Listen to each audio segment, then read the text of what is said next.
All right, what up, everyone? It's Tuesday, July 14th, 2026. It's 2 p.m. over here, Pacific Standard Time. It's hot AF outside. I just got done walking my dog, actually, but we had to come right back. It was too hot for him, so I'm going to post up for the next 3 to 4 hours, just catching up on current events, so feel free to hang out and share your opinions.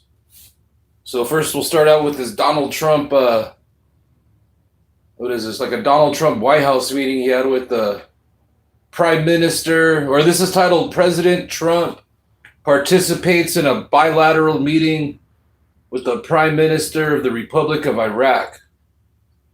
All right, let's see what went down here. Anyways, hope everyone's having a good Tuesday and staying cool out there. Thanks for tuning in. Please hit the like button. Thank you.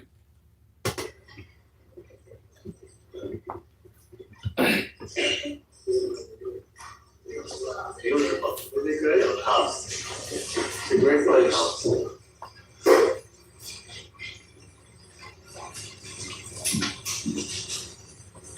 Oh God, look who we got there. We got some losers right there to the right. We got that loser Scott Bessent. That other loser, Narco Bubio. And of course the ultimate loser, Donald Orange Turd Trump. Well, thank you very much. We've had already a good meeting. We're going to decide to do a little lunch. It wasn't scheduled, but we are going to do it on the fly because we have a tremendous chemistry together. The Prime Minister of Iraq has been amazing. He won an election that a lot of people didn't anticipate could be won by anybody else other than another person who was not, in my opinion, a good person. Not good for America. I don't think good for Iraq. And I played a role in, it was very important to me to have somebody get in there that can do the job and do it well. And we have a fantastic champion, a new champion. And he won the election very soundly, very conclusively, and he wasn't favored. But by the time they got to know him, he ended up winning. And he's going to be there for a long time. So Trump's so low IQ. He thinks he's all smart when he just adds a ly to the end of some words like bigly and soundly. say it's a great honor to have the Prime Minister of Iraq with us. He's been a great fighter and he's been a great fan of America. We'll be discussing that a little bit with you, but they have tremendous oil reserves. Yeah, they have tremendous potential wealth, and they have tremendous wealth, not only potential. But he's not a fan. Hey, what's up? What's up, Rodney? What's up, Praxis? Let's see what Ricky Smith says.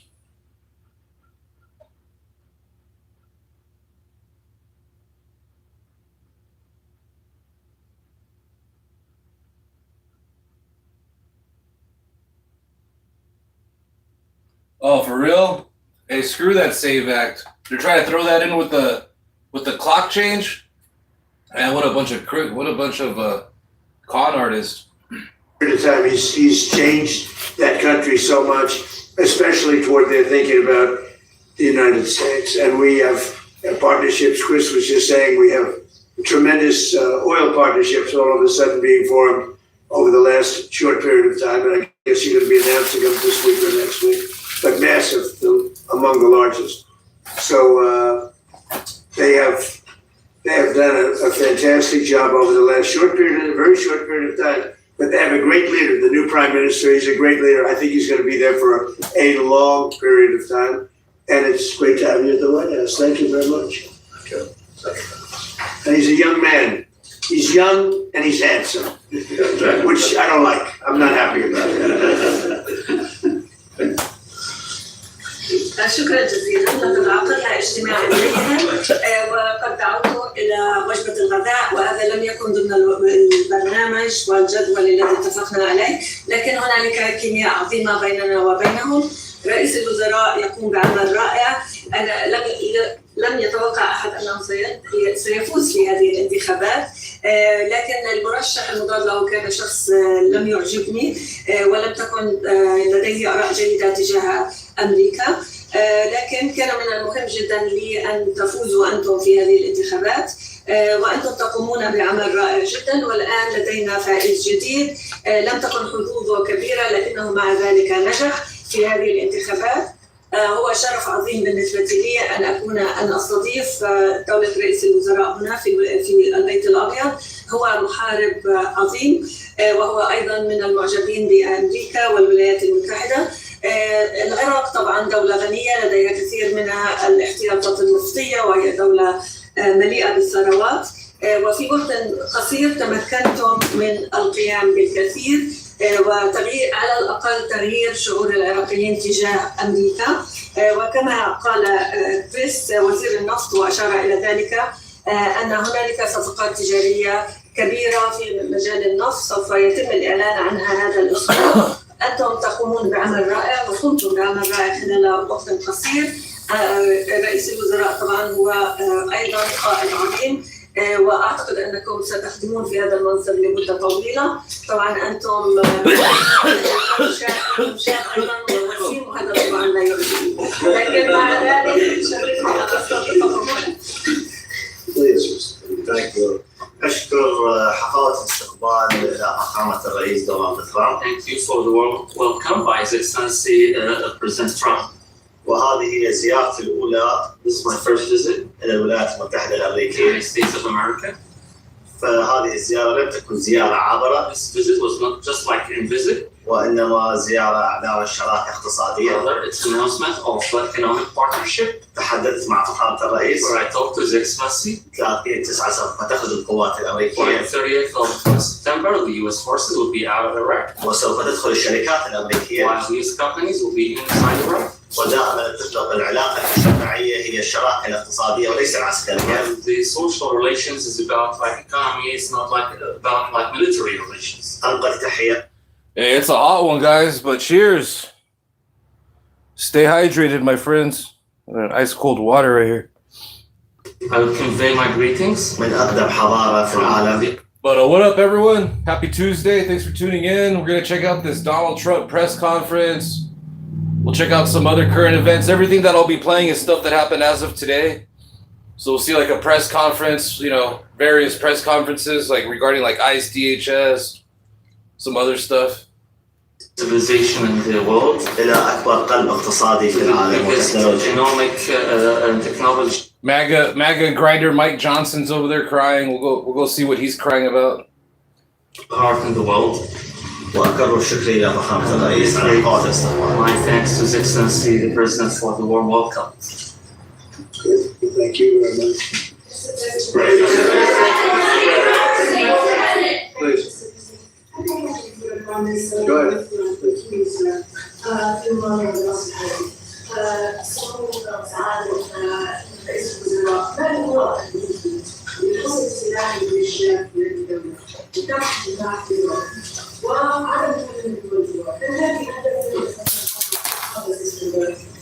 Who are you with? Okay.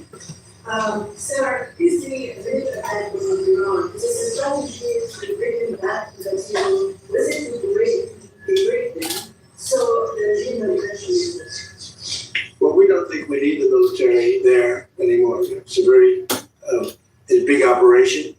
And what we do have is the oil companies are all going in now and they're doing partnerships with Iraq and they're getting along very well. The relationship is a whole big relationship where we don't need the military there. We're there to help them. We're there to protect them if need be.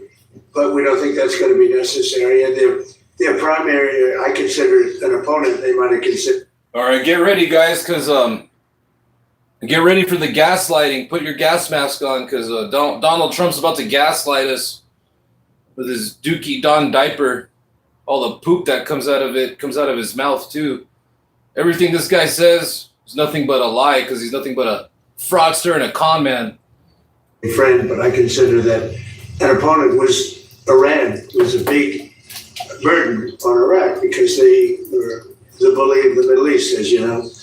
And we were just talking about that, but they're not going to have that problem anymore because Iran has been very much destabilized and really their military power is just a tiny fraction of what it was just 4 months ago. So they're not going to have that problem. I think it's really, in a sense, it's given them freedom to do what they have to do. And I think that's one of the reasons that our oil companies are going in there at levels that have never been seen before. So, you want to answer? شكرا جزيلا على السؤال. Thank you for your question. ابتداء في منهاج الحكومي According to the program of the government, هو حصر السلاح بيد الدولة. is to restrict the possession of weapons to the state. وهذه نقطة أساسية And this is a basic point. ولدي قرار بها غير قابل للخيار. And I have, and this is like a decision, it's not an option. تم استلام We received أسلحة كثيرة من قبل بعض الفصائل weapons by different factions, واللي يسلم سلاحه and whoever surrender his weapon ويتحول إلى جهة سياسية ومدنية. turned into like a political or civilian. من ناحيتنا سيتم التعاون معه. We will cooperate with them. بعد 30/9 After the 30th of September, لا حاجة لوجود أي فصائل there's no any need for the presence of any faction, لكون الفصائل because factions هي حاجة وليس مهنة is a need, it's not a profession. وماكو مبرر لبقائها بعد There's 30/9. no any justification for their existence after the 30th of September. إن شاء الله نهاية هذا العام أو بداية العام So hopefully القادم by the end of this year or by the beginning of the next year, سوف نعلن أكبر مؤتمر الصياغة الوطني. the sovereignty conference is the biggest conference in the region. قرار العراق بيد العراقيين The Iraqi decision is by the hand of the Iraqis only, وقواتنا الأمنية قادرة على حماية and أراضيها. our security forces are capable of protecting their borders. بعد 30/9 After the 30th of September, لا نسمح لأي جهة تحمل سلاح خارج نطاق الدولة. never accept for any entity to carry weapons outside the control of the state. Thank you, President Trump. I have two questions. I was wondering if you could explain your. Yeah, Donald Trump and his regime are pretty much like the Bath Party 2.0. Thinking on the straight for Moose applying a 20% fee. How did you get to the decision you just Yeah, announced? so when I put that out yesterday, we've been doing that for many, many years. It was never fair to me that we would be guarding the strait when we basically don't take anything. We don't need the oil at all.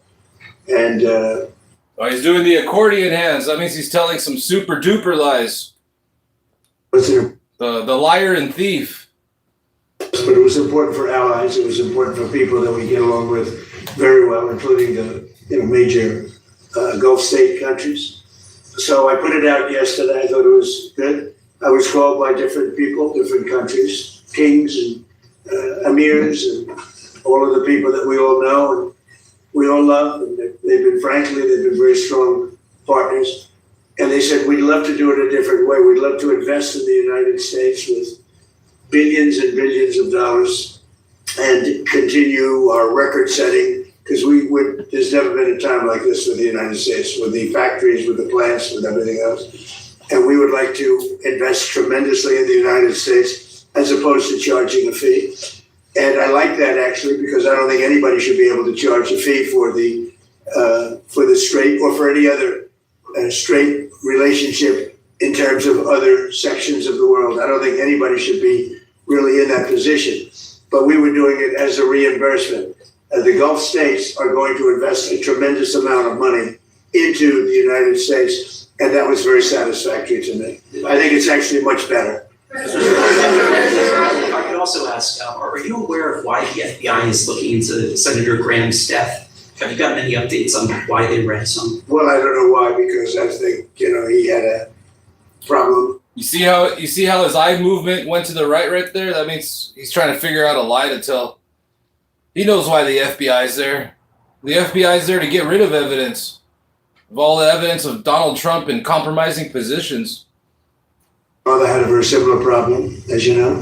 It's very unique. At first I heard it was clogged arteries, because he did have clogged arteries. He had a problem with that. He was, I wish he took better care of himself. I say, you can solve that problem, but what happened is actually something that's very hard to detect. It was not related to any blockage. It was a totally different thing. And supposedly, and I've watched all the medical reports, I've had the doctors from the White House come in and explain what happened.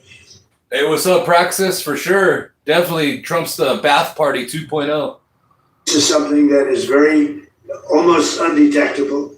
And if it happens, there's not much you can do about it. Sounds unfortunate, but there's not much you can do about it. If you look at his father died of the same thing at about the same age. So there was not much. They say it's almost undetectable. You can detect it by if you have a very bad back. That's a sign. It's a bad sign. So if anybody has a bad back, it's a pretty rough thing to think about. But the fact that's one of the primary signs. And he would tell me he had a bad back. But little did anyone realize it was for that. So, and when that bursts, which it did, it burst. There's not much. So I don't see a lot of evil there. I know there's all sorts of conspiracy theories going along, and I don't think the FBI. I think the FBI is wasting their time if they're doing it. Yeah. So just on the prior question, the informal straight whole idea for you, that's dead now. That's completely gone. No, I just told you. You have Saudi Arabia, UAE, Qatar, Bahrain, and Kuwait. Primarily, and then others. I spoke to all of them, and they would love to invest money in the United States at record amounts, and that would be very acceptable. And this way, there's no fee. I don't like the concept of a fee, but at the same time, it's not fair that we're protecting this strait for the entire world, for China and everyone. I don't mind. Hey, what's up? What's up, G3? Hey, thank you, G3, for sharing your comment. G3 says, I was in MAGA and voted for Trump. I overheard someone say, well, who cares if he did that with Epstein? Is that so bad?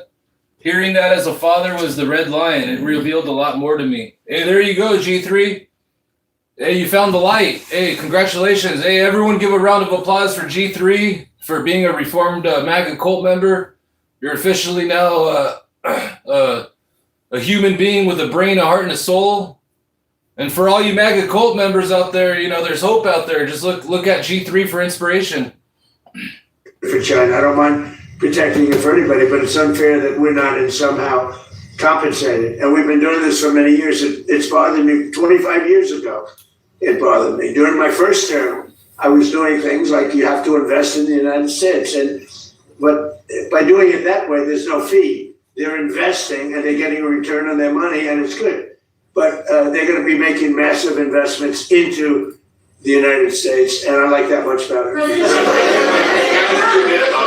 Can I give you another email you guys today? Hey, so I ordered this new device, a new contraption from Amazon. It's a Kool-Aid detector. So you plug it in right into your chat, right? So I got the Kool-Aid detector plugged into the chat. So it's able to detect who's having too much Kool-Aid. And looks like Glenn Levy's beeping at 5%. So hey, easy there on the Kool-Aid there, Glenn Levy. There's been some reporting that Iraq is pushing for changes to OPEC, a larger share, even that they might consider leaving. That's the gentleman right here, because here he is. Would you like to know about it? Are you considering, Mr. Prime Minister, leaving OPEC, or are you pushing for changes within it? And Mr. President, would you support this? Well, I support him. You know, I supported him very early in the. Hey, what's up, Sean? Hey, I completely agree with you. That orange turd, he's the most low IQ president of all time. He has no IQ. Something I rarely do, but I've had great successes endorsing. You know, we just had Colombia, which was a big one. Argentina was a. Hey, what's up, Karen? Hey, appreciate your opinion, but if we wanted it, we'd ask your husband. I mean, look at all your MAGA fellow cult members are trying to repeal the 19th Amendment over there, take your vote away. So all MAGA women out there, don't vote. But all the women out there that never have, never will drink the Kool-Aid, vote away. We had many. I've endorsed. I think everybody I've endorsed from a foreign standpoint, they just win. Yeah. And you know, I've been hearing great things. I'm a student of a lot of history, and I do know a lot about the history of Iraq.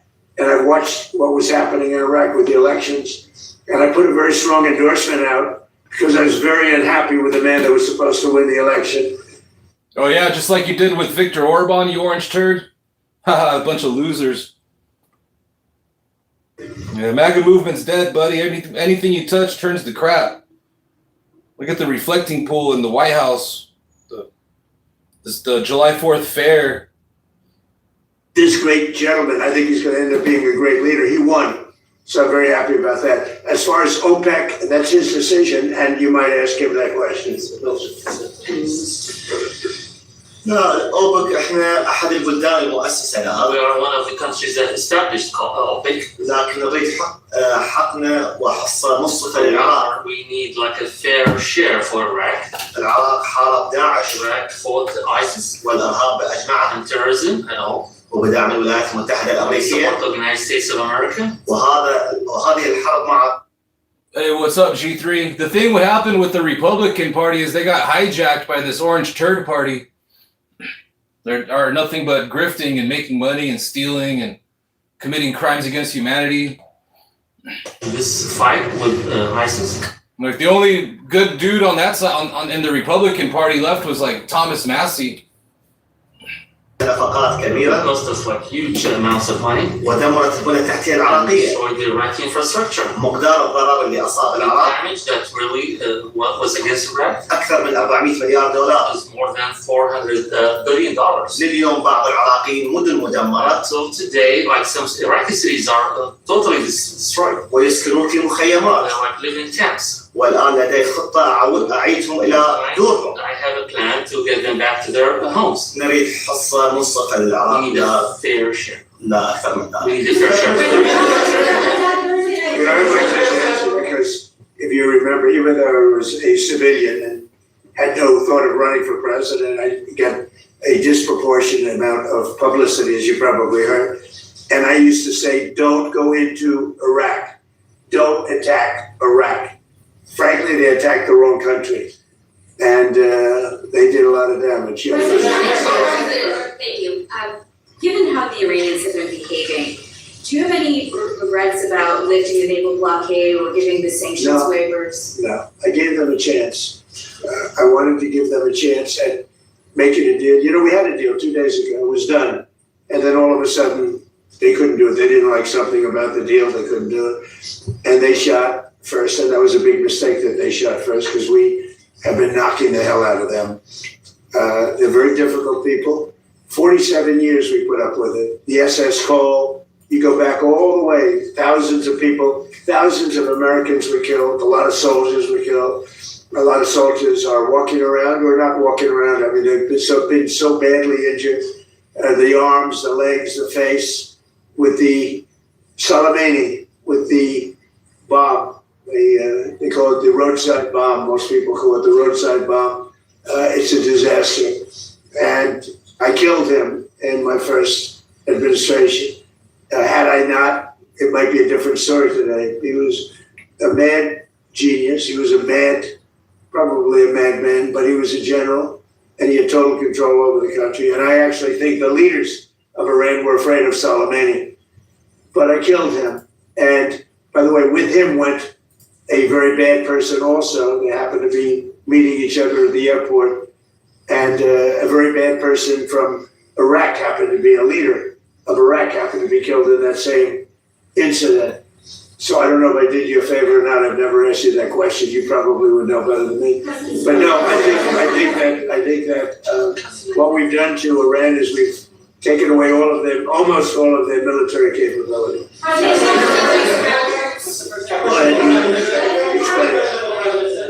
Explain. Yes, they hear that. Go ahead. هو بيسأل عن قاسم سليماني وإنه كيف تم قتله على Hey, what's up, recovering cynic? How's it going? Happy Tuesday. الولاية الأولى عندما كان رئيساً للولايات المتحدة. فالفكرة هو طبعاً كان شخص ذكي جداً وعبقري، لكنه كان شرير بنهاية المطاف. في حدث استهداف وقتل عراقي كان في صحبته، كانوا يلتقوا في مطار في العراق في بغداد. فهو بيسأل هل هو كان عملكم خدمة أم لا؟ ما هي النظرة؟ Hey, what's up, Trey? That shit's hilarious. Lindsey Graham was the #1 silver fox power bottom. That's comedy. سليماني. وأنا في ذاك الوقت لا أمارس السياسة. That time I was not in politics.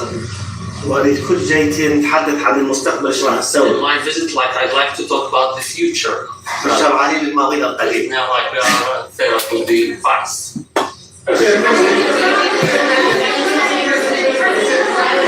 Thank you, Mr. President. Mr. Curtis here. Mr. President, thank you for your time. Last year in May, the Prime Minister of Kurdistan region, Masroor Barzani, signed about $110 billion in energy deals with US companies here in Washington, D.C. Mr. President, if Baghdad and Erbil work together better, that investment could grow. What is your message and advice to the leaders in Baghdad and Erbil to work together? Why I'm asking this question? Because you are our miracle makers, Mr. President. I love this question. It's my favorite question so far, by far. Thank you very much for the question. Look, Baghdad, I think, and I and this country, we're going to make some tremendous music together. We haven't been dealing very much over the last 4 or 5 years with the previous administration. Iraq has tremendous potential because of their oil and because of other things, but because of their oil. And we're going to be doing a lot of deals. We're going to be creating a lot of jobs for both countries. And we're going to be taking out a lot of oil. A lot of oil is coming out. And the American companies are doing it, mostly American. Yeah, so now Trump's stealing Iraq's oil? Now they don't want to do business with others. This guy's like 10 times worse, 100 times worse than Dick Cheney and that Rumsfeld guy in Bush administration. Do business with America, and that's good. And that's one of the reasons that I felt so strongly that this was going to be a great prime minister. There's that word again. There's that low IQ word again Donald Trump makes up. He just adds ly to the end of some words so you can feel like some kind of like a philosopher or something. He says strongly. he just adds that word ly to the end, like bigly, strongly, soundly. But yeah, Dick Cheney's rolling. Dick Cheney's probably like as evil as Dick Cheney was. Even he didn't even like Trump. How would you describe your relationship with Kurdistan regional government at this time? Because Prime Minister yesterday had a statement and fully support you.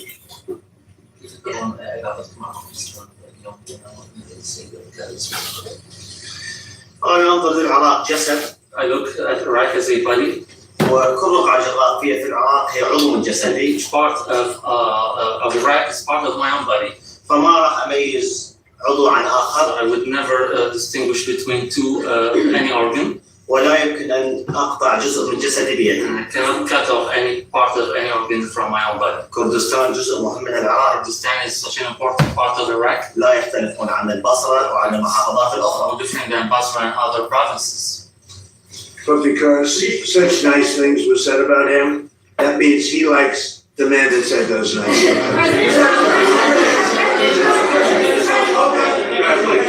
Thank you so much, Mr. President. Question for you and a question for Prime Minister. The first question, Mr. Prime Minister, why did you choose the United States as your first country abroad? And what concrete steps do you take when you go back to Iraq to make sure that the agreements you are reaching in Washington, D.C. implemented? أنا ورثت بلد ثقيل. I inherited such a heavy burden country.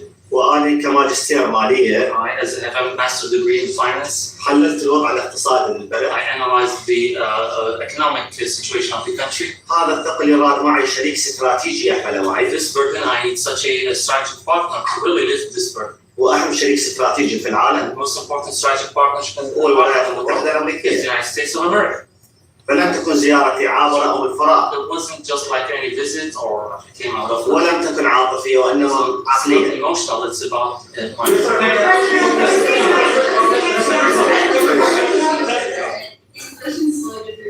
Yeah, thank you. Will this trend hold now that strikes normal? I think so. I think it's going to, inflation's down. We inherited the worst inflation in the history of our country. They say 48 years. It was the worst in the history of our country from Biden, Sleepy Joe. You're so full of He might have shit. been sleepy, but boy, he could create inflation like nobody. And I inherited that. This guy's so full of shit right here. His diaper's so full of shit, it's coming out of his mouth. I got blamed for it, and it's not my fault. We are putting it to sleep. And we've done a great job, Scott and Howard and Marco and even Pete, because he's watching his dollars, right? But they've done a fantastic job. We've all done a fantastic job. So we had the worst inflation in history and the history of our country. I mean, we had months where it was 9 and 10%.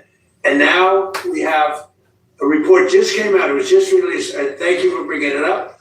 But the report was incredible. Inflation is way down. That means prices are coming way down, and we're doing a great job. Remember that for the midterms. I say to that camera, remember that because nobody else could do it. Prices are way down. Prices are coming way down, and we're going to bring them much lower yet. Are anticipating a big announcement on Thursday night regarding election machines and integrity. Can you give us sort of a sneak peek about what to expect? And tell Well, I'd rather save it. It will concern that subject. We'll have a couple of other things to say also. But I'd rather save it. But it's really big news. It's really, really big news. And our country has to shape up. But that's what we're going to be talking about Thursday is it doesn't get bigger. Because without free and fair elections, you don't have a country. We'll be discussing other things too, but it's going to be a very big announcement. Yeah. Mr. President, your administration pushed hard to shape your lost leadership and tied U.S. support to disarming Iran-backed factions. With the September 15th deadline weeks away, what happened in the Baghdad incident, and does the U.S. troops withdraw from Kurdistan region still proceed on schedule? I think everything's on schedule. We have a great. Here we are. I mean, we're right now. I even called for a lunch. Donald Trump literally invited the Taliban to Camp David during his first term. It's good. He rolled out the red carpet for Putin. These maggot orange ball lickers are just as low IQ as this clown. And so in that way, but no, I don't think I've ever done that where we didn't have lunch. I said, let's have lunch. You know why? Because I like them. I like them. So I think that's all going to work out very well. Yeah, sir, you hope this Russia sanctions bill signed within the next week or two, and will you sign it? Well, I know that Lindsay wanted it very badly. I think they may be adding Iran to it. They're going to add Iran, which is a very big thing if they did that. They may add Hezbollah too. Just put them if you do business with Hezbollah. So we're looking at that, but they're seriously thinking, and this is in honor of Lindsay. This was his thing. He wanted this more than any other thing. You know how he felt. And there's a good chance that it gets done. But they'd like to add Iran, and they'd like to add Hezbollah to it. That's what I'm hearing. And if that was secondary sanctions on China, India, But Europe. we'll have to look. That hasn't been discussed. The Prime Minister, I say he has not taken his program this year under the control of the state. How does your administration support him to accomplish this mission? And my second question, how do you envision the future relations between Kurdistan region and Iran? I think everything is going to work out. I think people, the Middle East, believe it or not, is coming together. We're getting rid of the bully of the Middle East. Iran was the bully of the Middle East. They bullied Iraq. They bullied every country. There was fear all over the Middle East with other countries. I understand that, but there was fear. But there's no fear anymore because their military capability has been knocked to hell, and there's no fear. I think the Middle East is coming together like it's never come together before. You can't have a dominant factor like Iran that would kill 52,000 protesters. You know, they killed. Nobody likes talking about that. I don't like talking about it. They killed 52,000 protesters. So the bottom line, all regions, I believe, are coming together. And I think this is going to be one of the great leaders right here. It's going to be one of Orange turd. You're literally killing people over here in the United States. the leaders in the Middle East. Go ahead, please. Just explain that to us. أعتقد إنه الآن الشرق الأوسط قد تم ترتيب أوضاعه لأنه إيران ضعفت الآن وهي كانت تتنمر على الجميع فالآن انتهى هذا الدور ولا يمكن أن نسمح لقوة واحدة أو بلد واحد بأن يهيمن على كامل المنطقة يعني الناس يغفلون عن أن إيران كذلك الحكومة الإيرانية قتلت 52,000 متظاهر في إيران طبعا نحن لا يمكننا أن نحن لا نتحدث عن ذلك وأنا نفسي يعني أنا الرئيس أكره أن أفكر في هذا الأمر لكنهم كذلك والآن انتهى هذا الدور ولم يعد لإيران أي دور في التنمر على أي من جيرانها. I think we could go into this for a long time. And the bottom line is that we have a fantastic relationship with many countries now.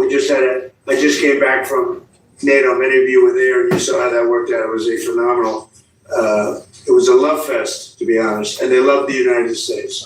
They even like me, but they love the United States. And we're going to cut costs there by hundreds of billions of dollars maybe.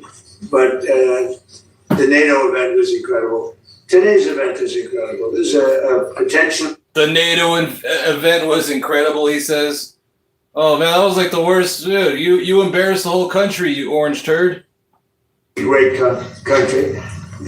And many people would say it's a great country. We're helping it. We want to help it. We have a fantastic relationship with the new prime minister. He's a strong person. He's a very brilliant guy. He's very much acknowledged. Or he couldn't have won that election. That was a highly competitive election. And he went out and won. And it's a big story. I mean, it's a big, big story. And I just want to say that the United States has never done better. We're doing well. You know, more people are working today in the United States than at any time in history. We have more things being built, factories, plants, AI. It was happening. Travis Murphy, how goes it? Happy Tuesday. Donnie Draft Dodger with the bone spurs over here. Steel plants are being built at record numbers, more than we've ever had ever before. The tariffs have been used very judiciously and properly, and companies are pouring in, and countries are pouring into this country to build factories because when they build them, they have no tariffs. And we have numbers $19.2 trillion as an example. Dude, I don't think everyone that's ever done a deal with this orange guy, with this orange douchebag, has always got the short end of the stick.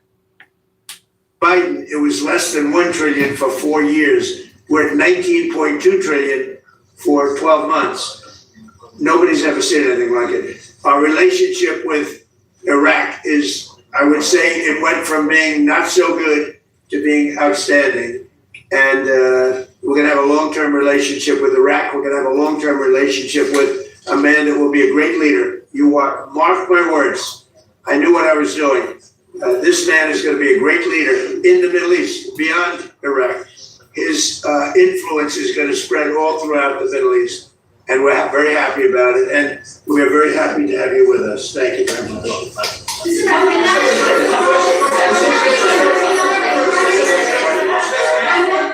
Today, I don't think there's anything much else you can ask us. This is a very important meeting. It's something I've never done before. No lunch was scheduled. I said, let's have lunch. I've never done that before. Sometimes we'll have a lunch scheduled, but I've never done this, right, Susie? This is a first. So I have no idea what. Yeah, he probably just pooped his diaper.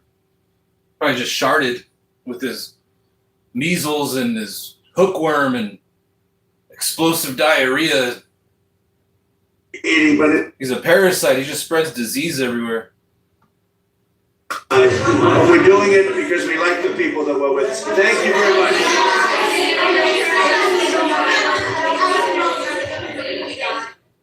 All right, that's the end of the Orange Douchebags press conference there. All right, let's go check out MAGA grinder Mike Johnson. Let's go see his press conference.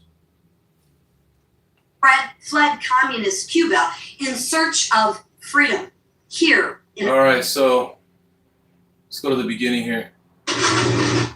All right, so this is titled Speaker Johnson Issues Epic Warning About Communist Threat to the U.S. Oh my goodness. All right, guys, we're just going to watch this for the hell of it. But pretty much every single thing that comes out of any of these people's mouths are nothing but lies. So just keep that in mind. And feel free to call them out on all their bullshit.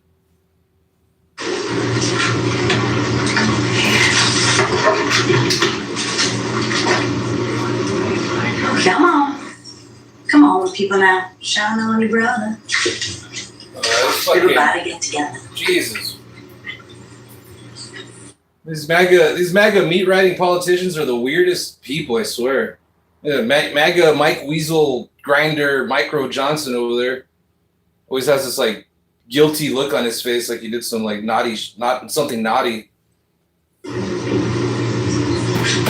is quite the contraption nowadays. Yes, horrible. Yeah.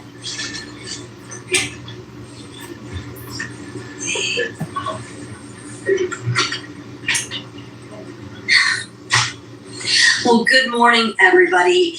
And before we begin, I want to take a moment to honor the life and legacy of Senator Lindsey. Oh yeah, this came out this morning, like 5 hours ago. So this is fresh. This is hot off the press here.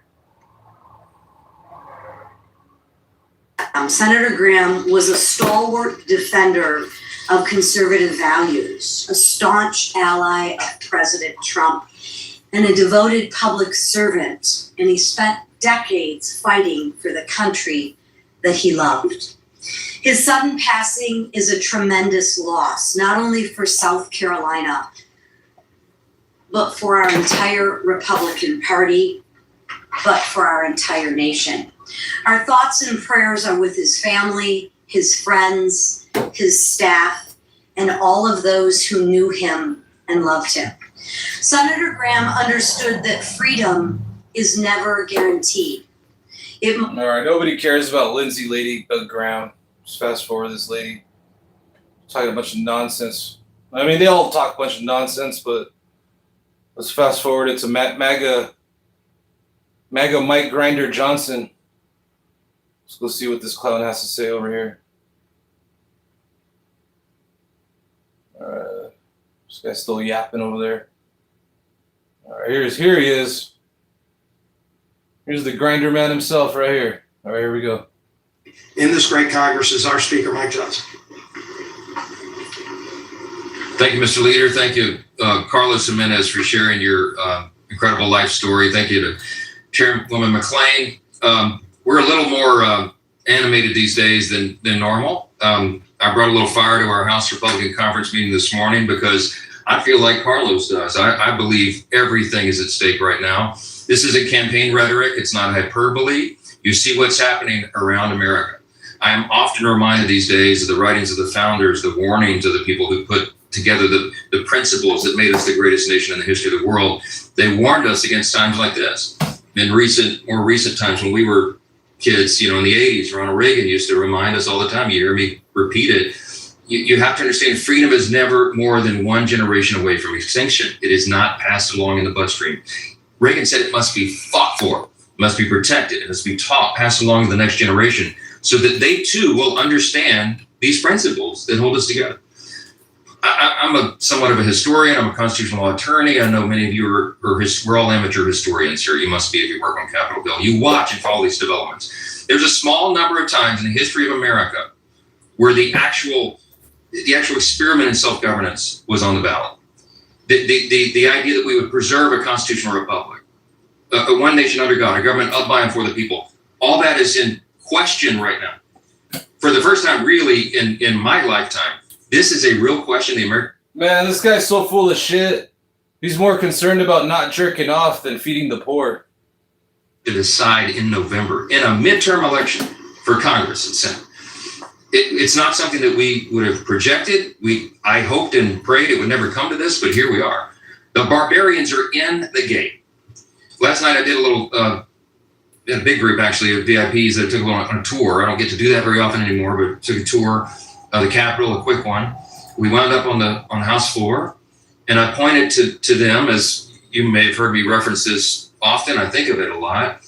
Why did Congress put "In God We Trust" above the rostrum of the Speaker's podium there in the center of the House? It's inscribed in the marble, as you know. You can't miss it when you walk in the chamber. It's the first thing people notice when they walk in at eye level and see it there.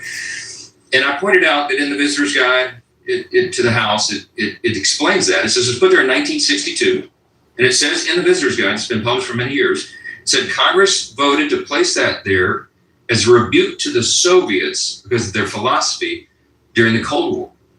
What was the philosophy of the Soviets? It's what Carlos just outlined, same philosophy of Cuba, the brutal dictatorship there that robbed him of his childhood, and so many countless others. They've lost their lives trying to flee from that brutal dictatorship. The philosophy of the Soviets during the Cold War was Marxism, communism, socialism. That's the thing.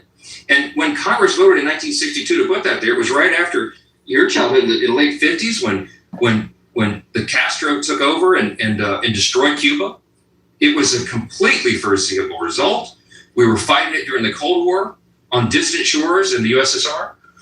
And Congress was resolute on that. They were all united, and they understood that that's not who we are as Americans. The reason we are the greatest nation in the history of the world, the most free, most successful, most powerful, most benevolent. You hear me say it all the time. The reason that we are the greatest nation is because we were built on an entirely different and opposing set of values.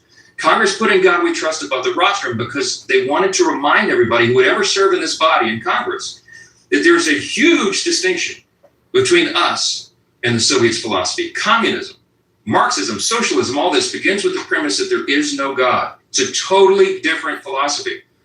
In our declaration that we just celebrated, 250 years on July 4th, the nation's creed, as you hear me talk about all the time, the second paragraph, we hold these truths to be self-evident and all men are created equal. Our rights come from our Creator God. They do not come from the government. The communists believe the opposite. They believe that the government the state is God. The state is the one that gives you all your rights. And you know what? The state can also take those rights away. And that's exactly what happens. It's inevitable. Communism and this philosophy has led to the murder of tens of millions of innocent people in the 20th century alone. It is a nightmare. It is a trail to certain death, okay? And that's why we're speaking in such stark terms, because we need America to wake up. We're not even, look, 35 years ago, Republicans and Democrats in Congress, when I was coming up, and the Reagan years, they were fighting communism on a distant shore. Now it's here. But in Congress, they all agreed on that. They obviously knew that we had to fight communism.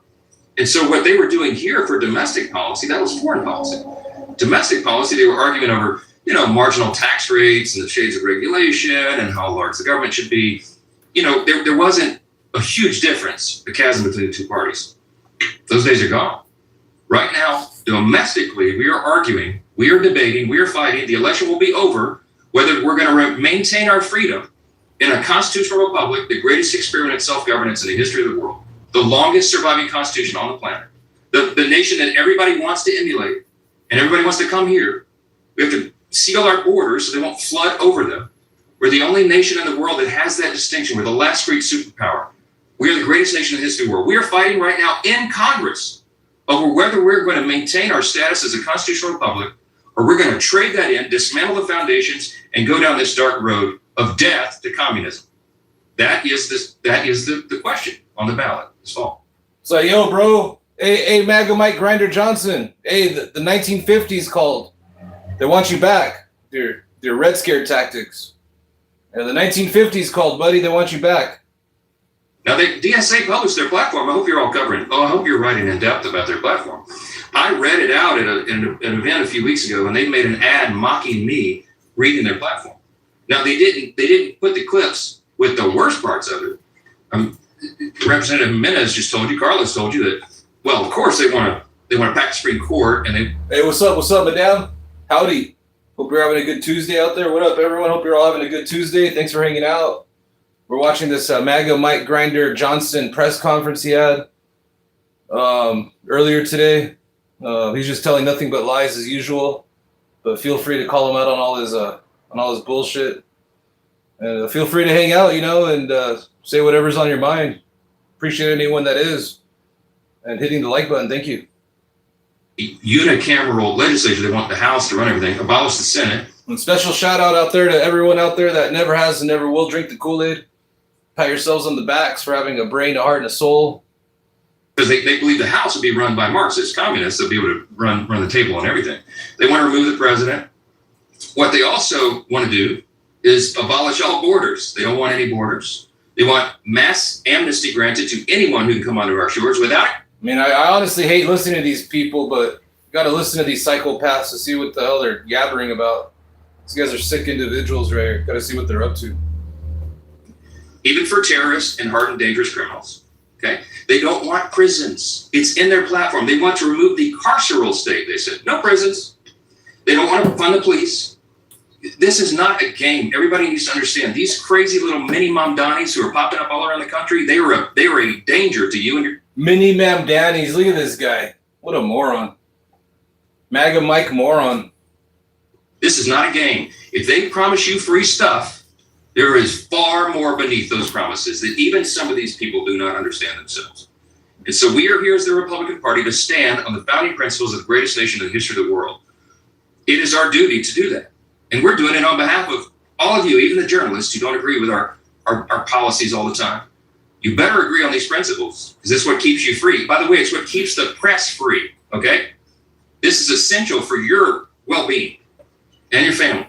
This is not a game. This is not our father's Democrat Party. We're not arguing over marginal tax rates anymore. We're arguing over whether or not freedom is going to survive. And that's why we're so serious about this. Yeah, freedom for you, because you guys are all getting voted out this midterms, and you guys are all going to get removed, impeached, and imprisoned. Impeached, removed, and imprisoned. That's what's going to happen to you, Grinder, Mr. Grinder Johnson. I'm a happy warrior, man. I like to get out and have fun, but it's not a fun time. We're in a war. We're in a philosophical war. A war? Listen to this clown over here. Nah, dude, we're at war with the grocery store prices and the gas prices, you moron. The greatest nation in the history of the world, and we take it very seriously. So we recruited extraordinary candidates. We are raising record amounts of money that is necessary to win these elections, and we understand everything's. Hey, what's up, Amber Leslie? Ronald Reagan used to quote Abraham Lincoln, and he reminded us that America is the last best hope of man on the earth. As was asked here very well, very articulately this morning, if not here, where? There is no answer to that question. This is the best. Yeah, I would get a job if Donald Trump didn't take them all away. I guess I'll just have to wait for when Gavin Newsom's president in 2028, when all the jobs come back. Not a perfect nation. We're still in a process of making a more perfect union. But we are working every day to ensure that the principles of individual freedom and limited government and the rule of law and peace through strength and fiscal responsibility and free markets and human dignity are maintained, because that is the formula that makes a successful, free, happy people and a successful nation. I'll take a few questions. Jay.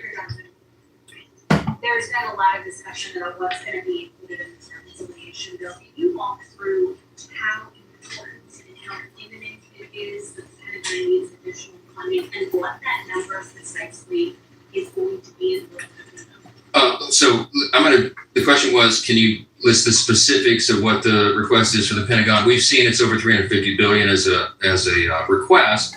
And some of this is transformational kind of funding that will help us change the dynamic of the Department of War and make it more efficient and effective. It's already the greatest fighting force on the planet, not even close. But there are some ideas, a real vision on how to improve that even further, to bolster that. You've heard the president talk about how he wants to effectively double the funding for national defense. Look, we live in dangerous times. We're fighting communism on our own shores, and we're fighting evil terrorists and tyrants around the world.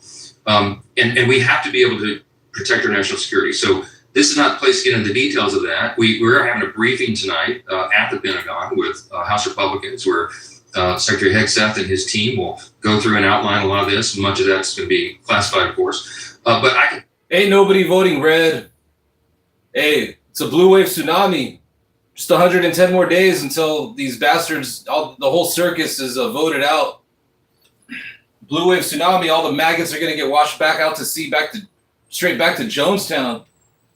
Our resolve is to ensure if there's a list of responsibilities of the federal government, and it is a small list, the appropriate list of what the federal government is supposed to be, remembering in our matchless system, under our constitutional system, most of the power is supposed to be reserved to the states and the people. But there's a few list of responsibilities that must be done by the federal government, and obviously national defense is one of them. It is the first priority to protect the people. By the way, in his State of the Union a few months back, the president asked that very important question of the body. Hey, stand and applaud if you think the number one job of the federal government is to protect American citizens and not illegal aliens. Every Republican stood for long applause. Every Democrat sat scowling on their hands. That's everything you need to know. A picture's worth 1,000 words, a video's worth even more. Go replay that. We're going to take care of national defense. We're going to meet our first priorities. We're going to do it in the order that we can gather the votes for. Reconciliation 3.0 is in process. There will be a markup this week. I was on the phone with Chairman Harrington until late last night. We're working out the details of that. I expect it to be noticed today for a markup on Thursday. And you will see the details of that. And I'm not going to unveil it here at a press conference this morning because we're working through with members, as you know how this is done, to build consensus so we can lay that out. So stay tuned for more on reconciliation. The ICE agents who killed the person in May yesterday reportedly not using body-worn cameras. And that's despite DHS officials coming to Congress and repeatedly saying over the last few months that they want to expand body camera usage. Does there need to be accountability on DHS from Congress here? I don't know anything about this event. Okay, I was a little busy yesterday, so I'm going to reserve judgment. I know that there was a tragic shooting, and I'm not going to comment on it because I don't know. You guys can mock me for not knowing that. I worked about 22 hours the last few days, and I did not get the briefing on that yet. I will this morning. Yes. And Speaker, do you commit to putting Lindsey Graham's Russia sanctions bill before the House? We've long supported a Russia sanctions bill. The vast majority of the Republicans do, and I was heartened to hear that apparently Senate Republicans in the White House have come up with a formula that they think will work, and we're happy to receive and process that.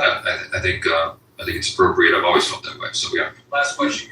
I'm around straight up from news. The president says that the MOU is dead, hostilities are back on, and says the 60-day clock is just reset. Is it time to consider an AUMF vote? And when it comes to the toll that the U.S. is reportedly going to be charging, is that really proper? I mean, in the past, the administration has said there should not be a charge.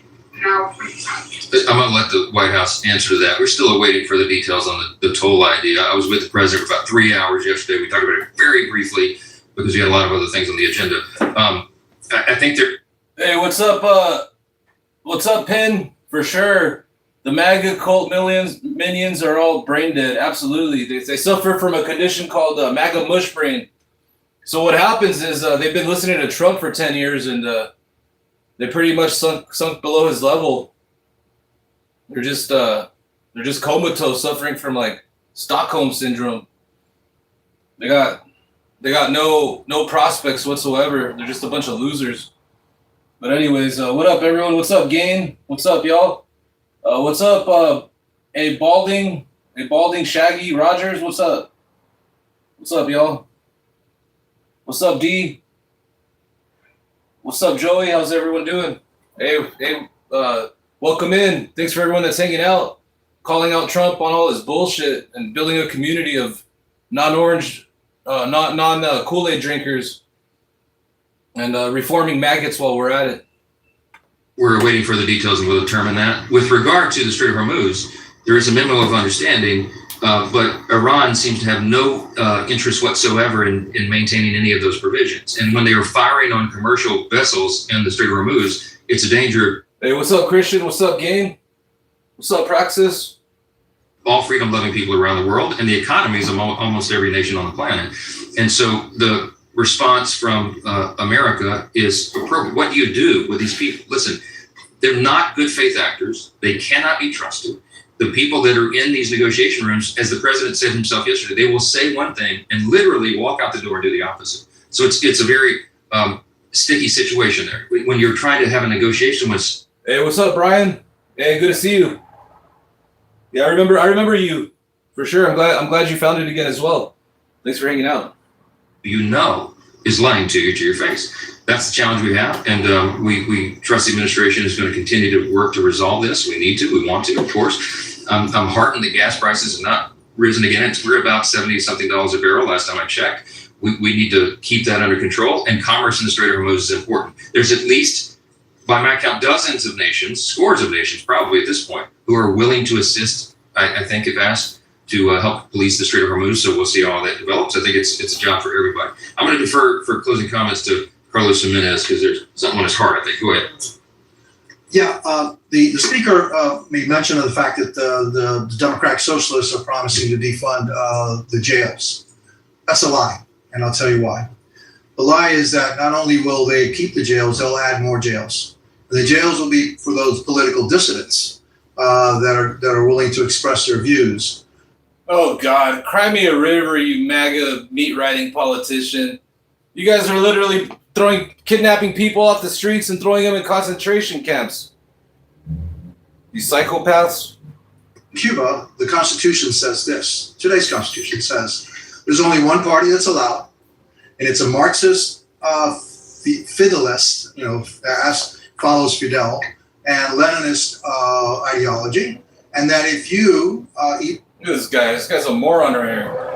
I mean, MAGA grinder Mike Johnson are probably in the sauna together doing weird things. Express an opinion otherwise, that you want some other kind of government, you are considered a traitor, and then subject. No, you're a traitor. I can't stand this guy. All right, let's move on.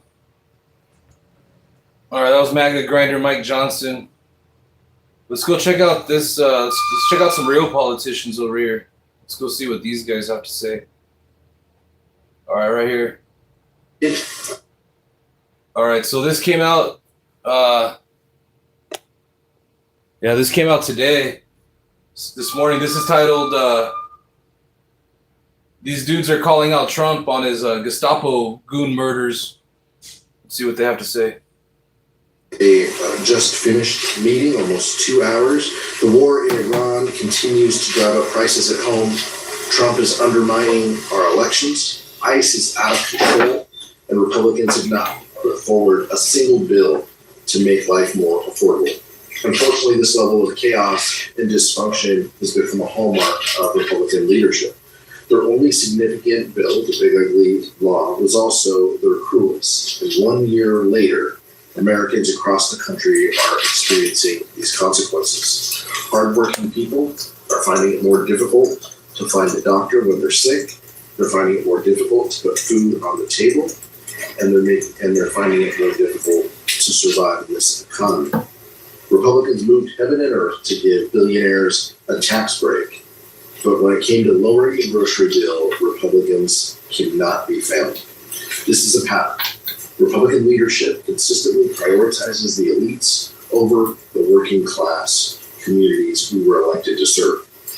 Remember, Republicans sent us home from Congress just a couple weeks ago rather than deal with lowering costs, which is a singular issue that people want us to focus on. They haven't just failed their constituents, they are actively making it harder and more expensive for people. And now, 18 months into the majority, Republicans aren't listening to Americans. Instead, What Democrats want to do is tackle the cost of living crisis that Republicans have created. The Republicans now continue to look at voter suppression efforts as well as ways to give Trump $350 billion for his Middle East war. Democrats won't stand for it, and when we take the House back, we're going to make life more affordable for people is our singular priority. Vice Chair, Ted Lee. Thank you, Chairman Aguilar. The inflation numbers for last month came out today. It shows that inflation increased 3.5% year over year. That is lower than it was from 2 months ago, but still an increase and well above the Federal Reserve's preferred target of 2%. That means grocery prices remain elevated, gas prices remain elevated, utility costs remain elevated. And what are Trump Republicans focused on? Putting giant banners of Trump's face all over Washington, D.C., putting Donald Trump's name on airports, putting Trump's signature and face on currency and coins. We ask Trump Republicans to focus on what the American people want and not on Trump's own narcissism. We just saw 2 additional shootings by ICE agents. One reason this is happening is because Republicans gave ICE a big blank check with no guardrails. We had a shooting in Houston, a shooting in Maine, and based on the publicly available accounts, it appears that ICE agents went after the wrong people. That's not surprising because we saw ICE agents kill 2 U.S. citizens earlier, and ICE agents are not trained the way police officers are trained. ICE agents are not real police officers. They get significantly less training. They do not wear body cameras. They wear masks, and they are out of control rogue agency. And what happened in Houston is particularly egregious because the Department of Homeland Security will not even provide the names and witnesses of the ICE agents at that shooting to the criminal investigation that the Harris County District Attorney opened. You basically now have the federal government obstructing a state criminal investigation. What is the Department of Homeland Security hiding from their people and hiding from this investigation? We call on them to disclose the witnesses and the ICE agents who are present so that the Harris County DA can do a full and fair investigation. And then let me now conclude on a recent federal court case where a federal judge said that the Trump administration basically sued itself and engaged in collusion, and that this whole scheme was concocted by Department of Justice attorneys. The judge voided the $1.8 billion January 6th slush fund and referred their attorneys to disciplinary proceedings with the state bars. We now have Department of Justice that is no longer interested in justice. They've now become a full campaign arm of the Trump administration. November is coming. Questions? Next. Thanks. We saw today Leader Jeffries put out a dear colleague on the massive amendment and the wider U.S. relationship with Israel. He said he'll be opposing the amendment. I know you had mentioned you were going to wait to give your stance. Curious if you want to now take a position on the massive amendment and how you're viewing this upcoming vote, of course, if the rule passes. Yeah, obviously we'll see if the rule passes. I think it's been over 30 days since we passed a rule in this place, so we'll see if this comes up. Obviously, an important and substantive issue. I'll be voting no on the massive amendment and no on the underlying bill if it comes up. I strongly believe that we need a change in posture in the region now. And with the expiration of the MOU and the aid, I think that gives us an opportunity to review what our relationship looks like, understanding that we need free and fair. We need Israel that believes in free and fair elections. We need to ensure that they have a right to defend themselves, but we also need to do everything we can to have a Palestinian state. And a two-state solution is still what I hold to be the ultimate goal for the region. But it's clear that the Netanyahu administration has done everything they can to isolate Israel.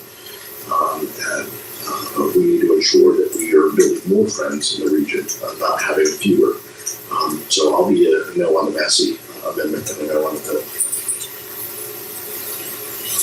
Nick? I want to ask about the daylight savings bill. Are you going to be supporting that on the floor today? I'll be supporting the bill on the floor today.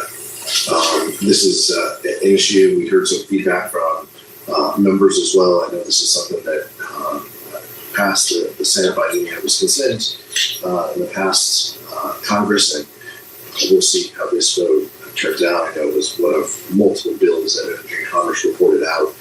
It was a standalone bill. I'll be voting for this, but sensitive to people taking different positions for a variety of reasons. Miriam?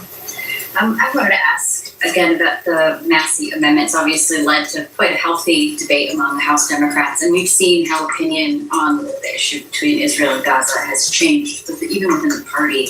A number of members who are pro-Israel, do want to keep helping Israel, are still considering possibly voting for this, simply also because of political reasons. Back home, a lot of their constituents are saying that there should be changes, and I know that Jeffrey's laid that out in that letter. Some are concerned that if leaders do vote against this amendment, that could also give another chip to these DSA candidates who are coming in, who already making demands of leaders and potentially withholding votes for speaker and who knows what else. I mean, are you all thinking about that? And should that even play a part at all in how members are thinking about this vote? The only thing that crosses our mind is how do we make the best policy? How do we help people in the region? Clearly, there needs to be a change in the relationship moving forward with Israel, and I think that it's incredibly honest and fair to say that. We're not thinking about what a Democratic candidate is going to say in December after they're sworn in. Like that's not part of the calculus. This is what should our relationship be? How has it been done in the past, and what we want it to look like over the next few years, realizing that Netanyahu has poisoned the well here with this relationship, and it's incredibly difficult. And I think Leader Jeffries did a good job of laying out there is both a Gaza humanitarian component to this, there is West Bank settler components to this. It is a complicated part of the region, and I think our aid in the future should be contingent upon metrics being met. And I think that part of that is what is the situation like in Gaza? What is the effect of settler violence? Has that gone down? Is there more accountability? All of those I think are incredibly fair. And as the Prime Minister has even said, Israel is wealthy enough to pay for many of the systems that they have that are U.S. made or U.S. developed.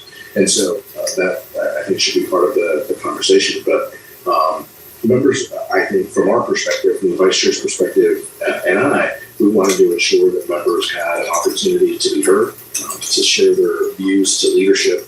I thought Rosa DeLauro did a great job in having that conversation and then pushing that conversation. We'll try to do everything we can to get members in space, realizing that members are going to take different positions on this, and I think that that's completely fine. Can you comment on the response to the parasite, the cyclospora outbreak that's in Michigan and other states right now, particularly in light to cuts to federal public health programs? So we take this incredibly seriously, and we know it as a fact that health employees were doged and were cut, and so fewer resources, fewer people protecting our communities across the HHS spectrum, I think is a reality.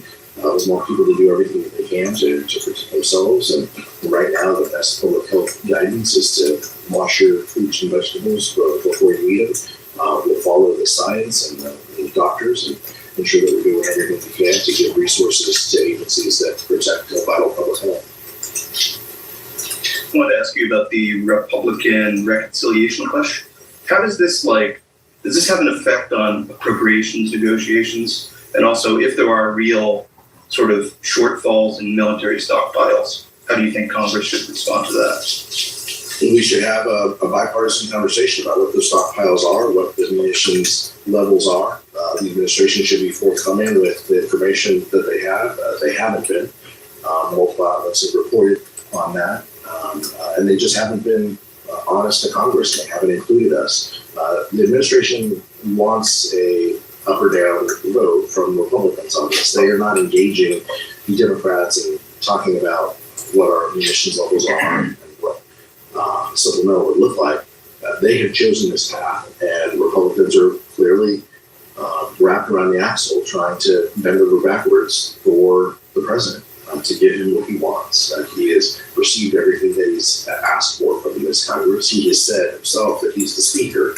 And so I think Speaker Johnson is playing second fiddle, trying to give Donald Trump everything that he wants. But it's clear his own members are frustrated and upset. They're mad that they weren't invited to special meetings. And they said they're going to vote against things. I mean, we don't know. We haven't been part of that. But if the administration wants to have a substantive conversation about munitions stockpiles and what we need to protect this country, Democrats are all ears for it. But that's not been where they have landed. Right. I have a question for Vice Chair Liu. Perfect. I understand there's a feedback session for House Democrats to speak with the AI Commission today. Can you provide an update about the AI Commission's work and what you're looking for from members in that session? Sure, thank you for that question. Let me first remind people why Leader Jeffrey set up this AI commission in the first place. When you look at what Republicans were doing, and as far as we can tell, Republicans, particularly top Republican leadership, were trying to suppress AI legislation at the federal level. They're trying to suppress AI legislation at the state level and failing twice to do so. And then they were selling high performance chips to China. That's resulted in a backlash from the American public. It's resulted in harm to our country. And so Leader Jeffrey set this commission to meet with stakeholders, to do site visits, to take input, and to hear from our own caucus members, as well as with academia, civil rights groups, nonprofits, civil society groups, and industry, and to come up with a framework for what would Democrats do after we flip the House this November. And so we're still engaged in that process.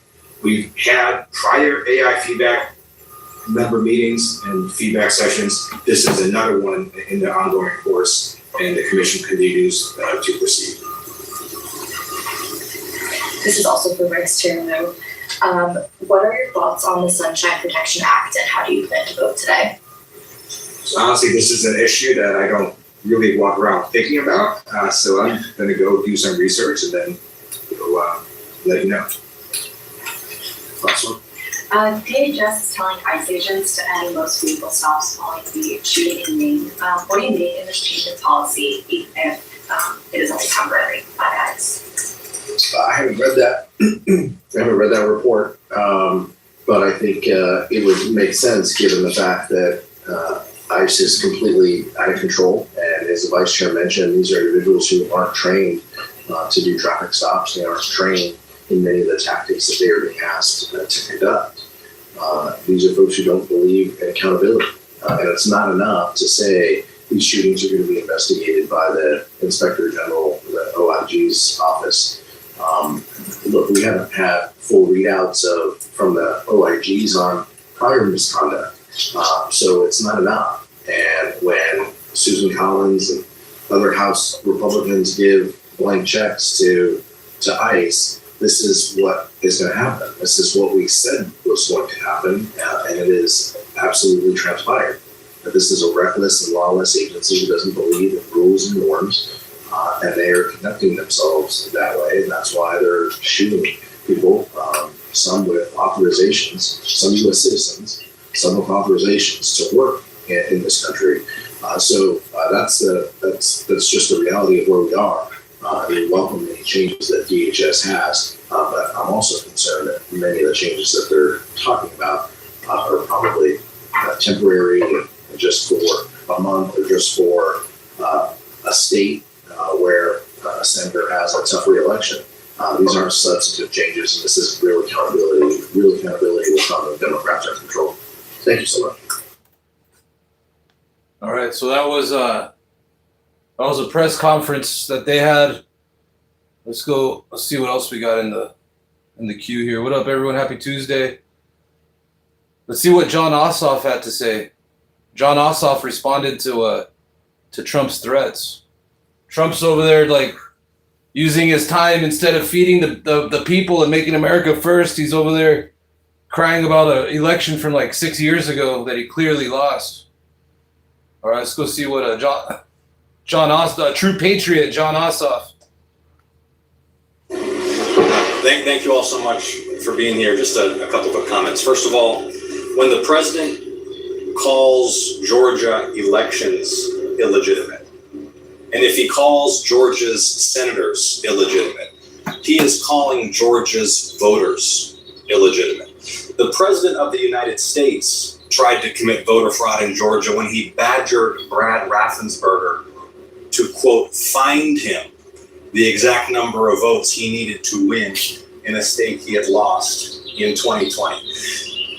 He is reheating debunked conspiracy theories and launching bizarre new lies because he fears losing these midterm elections. This is a failed and disgraced president who is pocketing billions of dollars for himself while he drives up prices for the American people. He fears defeat in the midterms, and that explains his spiral into conspiracy theories. Conspiracy theories that put Georgia Republicans in a terrible bind. Because now not only do they have to defend this president's economic record, not only do they have to defend doubling health insurance premiums for more than 1 million Georgians, they also have to defend all of these bizarre conspiracy theories coming out of the White House. Finally, all this does is motivate Georgians to vote. All this does is galvanize the determination of Georgia voters to defy these cynical efforts to instill fear and intimidation. Have to take a few questions.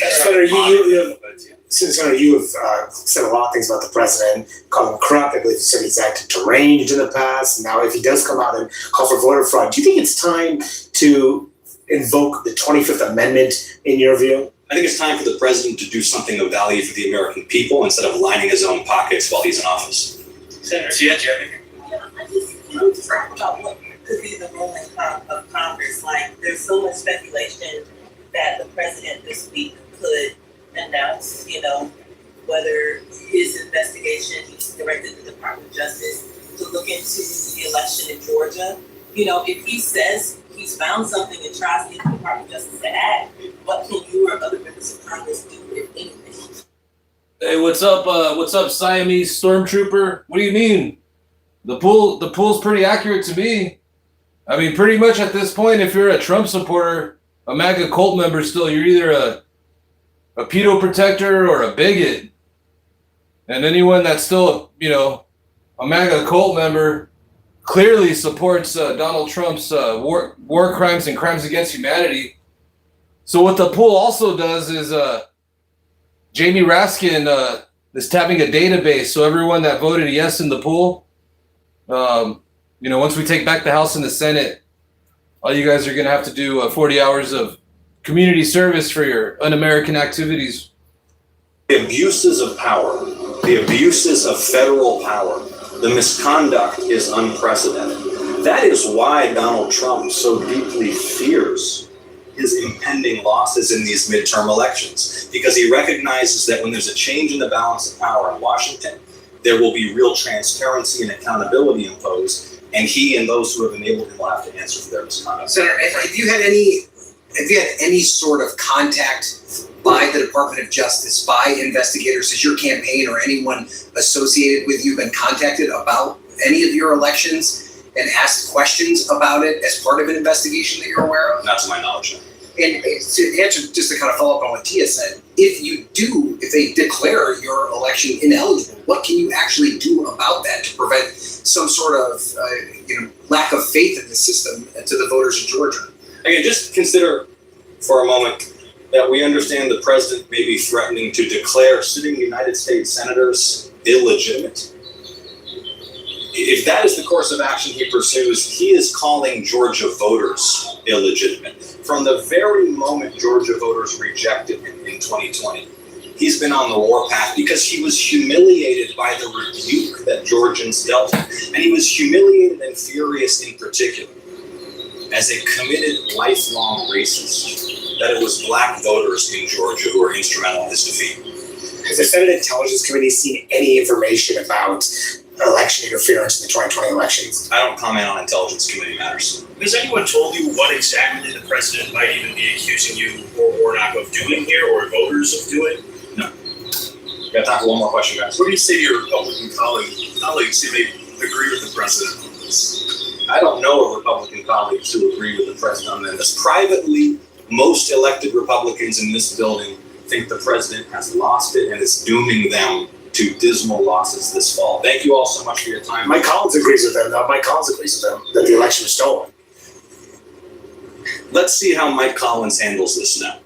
Mike Collins launched his general election campaign doubling down on 2020 election denialism. Now he not only has to defend doubling health insurance premiums for more than 1 million Georgians, he has to defend these conspiracy theories about the 2020 election that Georgia voters have rejected time and time again. Thank you all so much. All right, so that was John Ossoff, the patriotic John Ossoff, responding to Donald Trump and his erroneous claims. Let's go see what else we got in the queue here. Let's go see what's up with Newsom.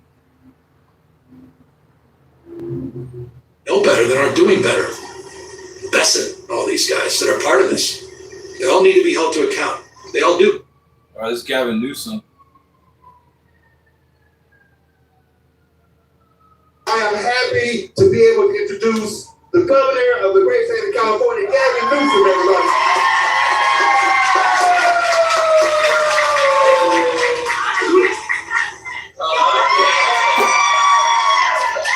I forgot how much fun politics is. I mean, you said to people at home, you gotta join this energy and this power.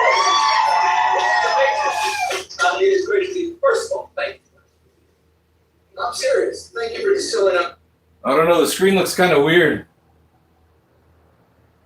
Let's go see what else we got. We got mamdani. There's a bunch of Senate hearings that happened today. I'll probably post up later. It's too hot right now to sit down for a Senate hearing. It's like 100 degrees over here. All right, let's go see what Susan Collins had to say.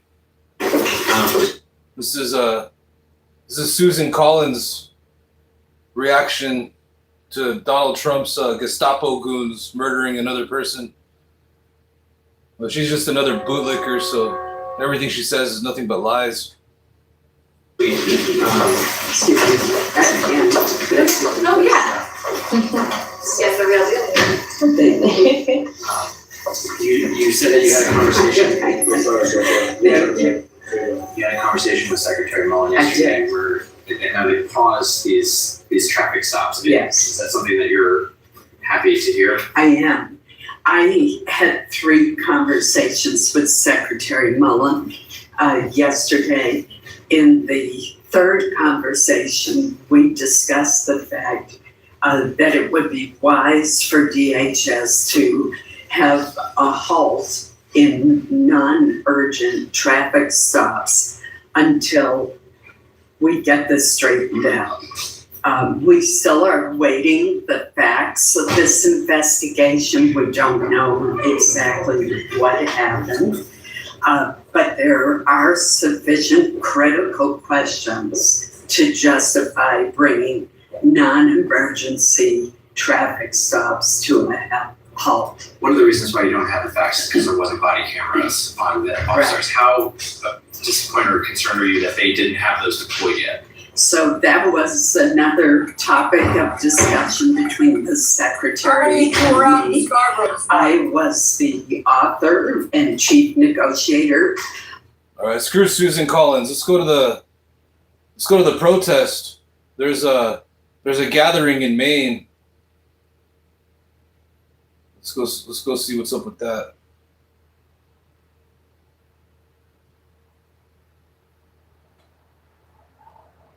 Portland, a member of the Democrat All right, this is Socialists of America. This is Mercado Media. He's in Maine after this is titled "Protest in Maine After Ice Killing." January. The components of our strategy in January were as follows. Number 1, we go where they go. ICE gets no safe haven in Maine. If they're at a hotel, if they're in our communities, if they're at our schools, if they're at our hospitals, we drive them out. They do not get safe passage in the streets of Maine. So number one, we go where they go. Number two, mutual aid.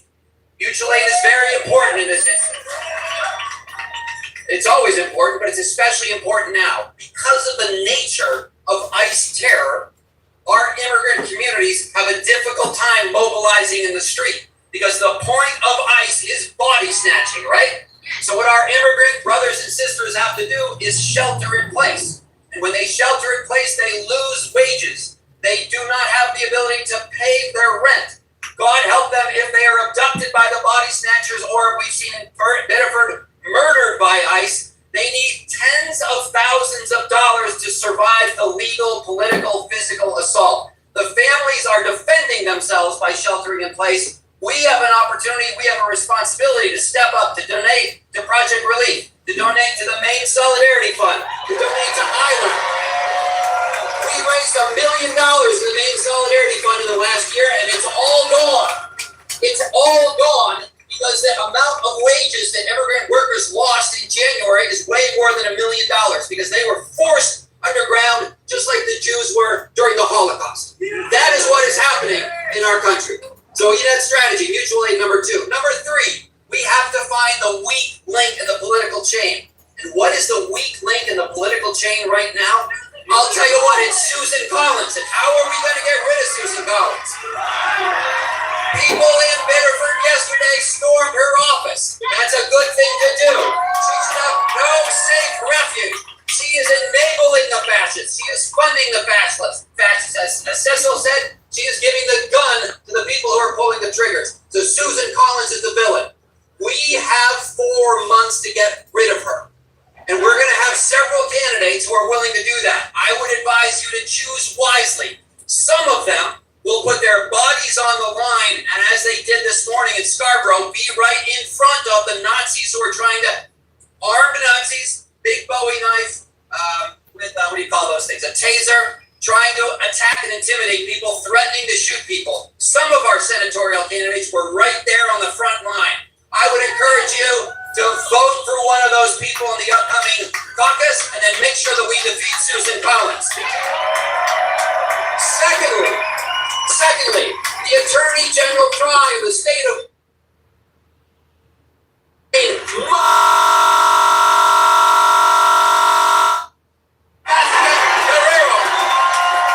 We know who these people are. We have pictures of them. They have probably been given safe conduct out of the state. We must hunt them. Yeah, this is a live stream of a protest that's happening in Maine right now in response to Trump's Gestapo goons murdering another individual, murdering in cold blood another innocent person, another innocent soul. Demonstration. So thank you, Lucas. I want to say in just a couple seconds, and I'll give up the mic, to our brothers and sisters. I'm going to do a little thing in Spanish because often people are not able to be here, and I want to make sure I work as an interpreter in the Portland schools. I want to make sure that the people who see this on the news or they hear about it on social media, they can quickly understand why we are here. Because a lot of shit gets passed around social media about the types of. I have a better idea for you, Cliff. Jump off your name and go back to Jonestown. Self-deport off a cliff to Jonestown. Ustedes son nuestros hermanos y hermanas. Ustedes son con nosotros. Estamos aquí para luchar en defensa de sus derechos, de sus vidas, de sus hijos y hijas. Ustedes son estudiantes, trabajadores, vecinos. Ustedes son parte de esta comunidad de Maine. Queremos un estado de justicia. Queremos un estado de derechos para todos. Ustedes merecen vivir aquí en paz para trabajar, para desarrollar, para defender, para disfrutar sus familias y sus vidas. Ustedes son bienvenidos a este estado. Ustedes son parte de nuestro. This guy's awesome right here. He speaks good Spanish. Say that. Estamos con ustedes. Estamos con ustedes. Estamos con ustedes. Estamos con ustedes. sí, mi amigo, claro que sí. And we are going to keep it going because Maine is for everybody. We're going to keep it going with a classic chant from the Spanish-speaking movement. You're going to have to learn it for me. Stick with me here. El pueblo unido jamás será vencido. El pueblo unido jamás será vencido. El pueblo unido jamás será vencido. El pueblo unido jamás será vencido. That means our people united will never be defeated. The people united will never be defeated. The people. What? Say what? What? What? Say what? What? What? Paid agitator, I love that. Come on, the people united will never be defeated. Make some noise! Make some noise! That guy had an awesome billboard right there, paid agitator. This time, they target our Latino brother. And shame on them. Back in January, they used racist, xenophobic lies to go after our Somali neighbors. Shame. So next, we're going to hear from a leader from that community who was part of that resistance, who led that fight back. Let's give it up for Shukri.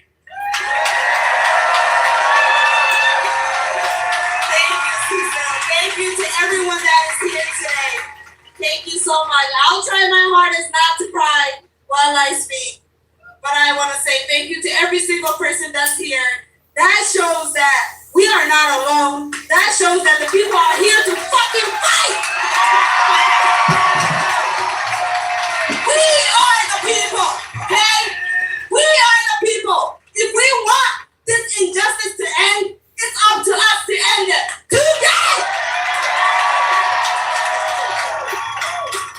Okay, before I go too far, my name is Shukri Abdurrahman and I stand before you today not only as the Androscoggin County Commissioner, but as a community member of this community. Today, we are here because a family is hurting. A community is hurting. People are afraid. And when fear replaces trust, every one of us has a responsibility to speak up. We are not gathered here to spread hate. We are not gathered here to divide our neighbors. We are gathered here because we believe every human being deserves dignity, fairness, and to be treated with humanity. No matter where you stand on immigration policy, no one should be comfortable with unanswered questions when someone is seriously injured during a law enforcement operation. Accountability is not anti-law enforcement. Accountability is not anti-law enforcement. Accountability is not anti-law enforcement. Transparency is not radical. It is the foundation of democracy. Immigrants are not strangers to me. They are our co-workers, our health workers, our business owners, our students, our neighbors, and our friends.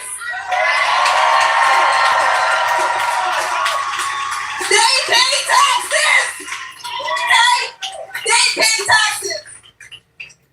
They raise families, volunteer in communities, and contribute every day to the future of the state. Today, we demand answers. We demand transparency. We demand that every investigation be thorough, be independent, and guided by the facts. We owe that to the individual involved, to his family, and to every person in this community. But let me be clear about something else. We cannot allow fear to define who we are. We cannot allow people to be dehumanized because of where they are born or what language they speak.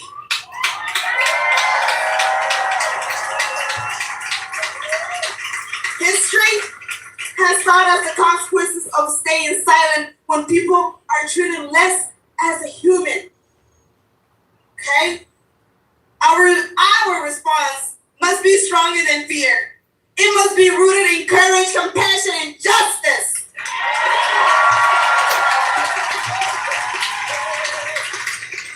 To our immigrant families, you are not invisible. You are not alone. This community sees you, and many of us stand beside you. And to our elected officials and government agencies, we are watching. We are paying attention.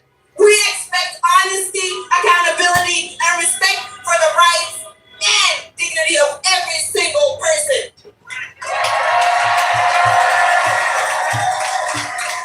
Let today be remembered not just as a rally, but as a reminder that ordinary people can stand together and demand better. Justice is not something we ask for only when it is convenient. Justice is something we defend for everyone.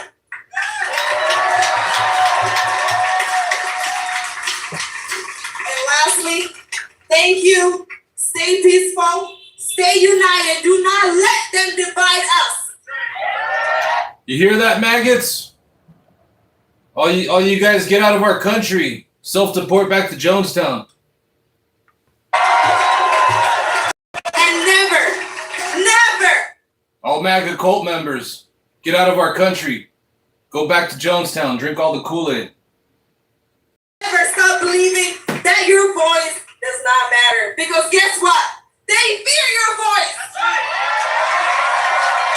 They are intimidated by all of us standing here today.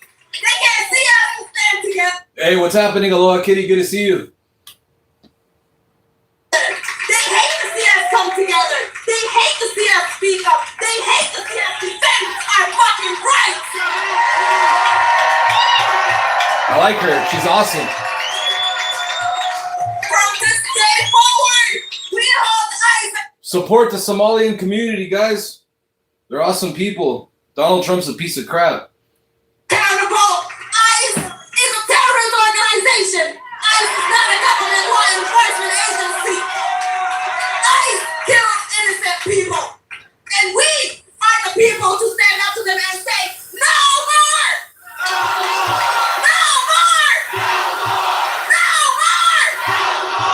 Injustice will never, ever be alive when we are all together. That's right. Injustice cannot prevail when we, the people, stand up. Okay? The people united will never be defeated. Say it with me. The people united will never be defeated. The people united will never be defeated. The people united will never be defeated. Thank you all so much for being here. That shows that you are the real heroes. You all are the real heroes. Okay? Be strong, be fearless, and show them that we are not gonna back up. We are here every fucking day to represent every single one of us. We care about each other, we love each other, and regardless of where we come from and our differences, we the people stand united. Make some noise for Shubri!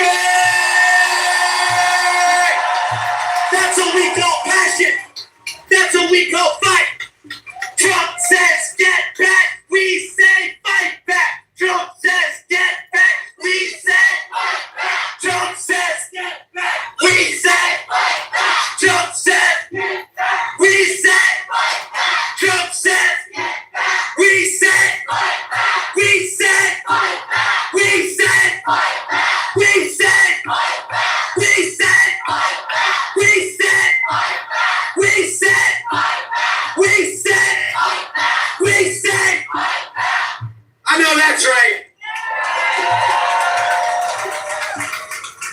Hey, Byron Mitchell. I just sent you back to Jonestown so you could go spread them for your orange clown king. Yeah, go spread them over there. with your Dookie Don. Because our strength is our unity. I see more and more organizations showing up. I see more and more people joining this crowd. Shukri is absolutely right. We got a job to do. We've got an obligation, because when immigrant rights are under attack, what do we do? When immigrant rights are under attack, what do we do? Stand up, fight. When immigrant rights are under attack, what do we do? Said, what do we do? Said, what do we do? Said, what do we do? Said, what do we do? Make some noise for yourselves.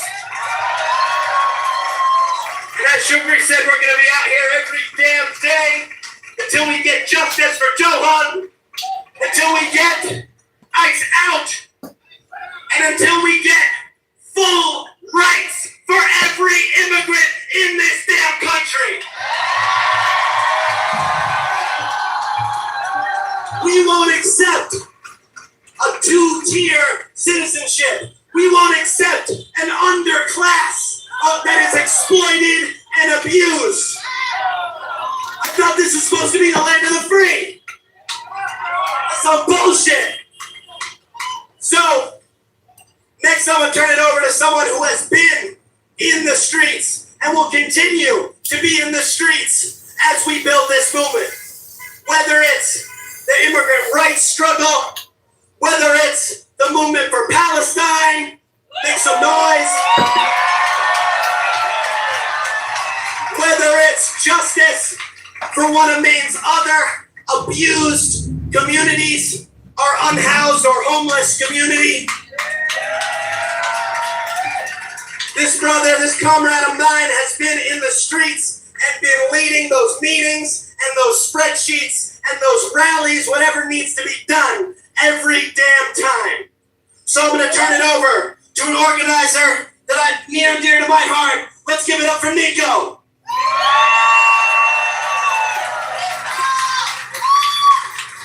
Hello everyone, my name is Nico. I'm an organizer with the Party for Socialism and Liberation. I'm here for the same reason you all are. I'm angry. I'm beyond anger. I'm grieving. I'm beyond grief. We are all here because we are determined. We are determined to see an end to this evil system that murders our neighbors. No more ICE! No more ICE! No more ICE! No more ICE!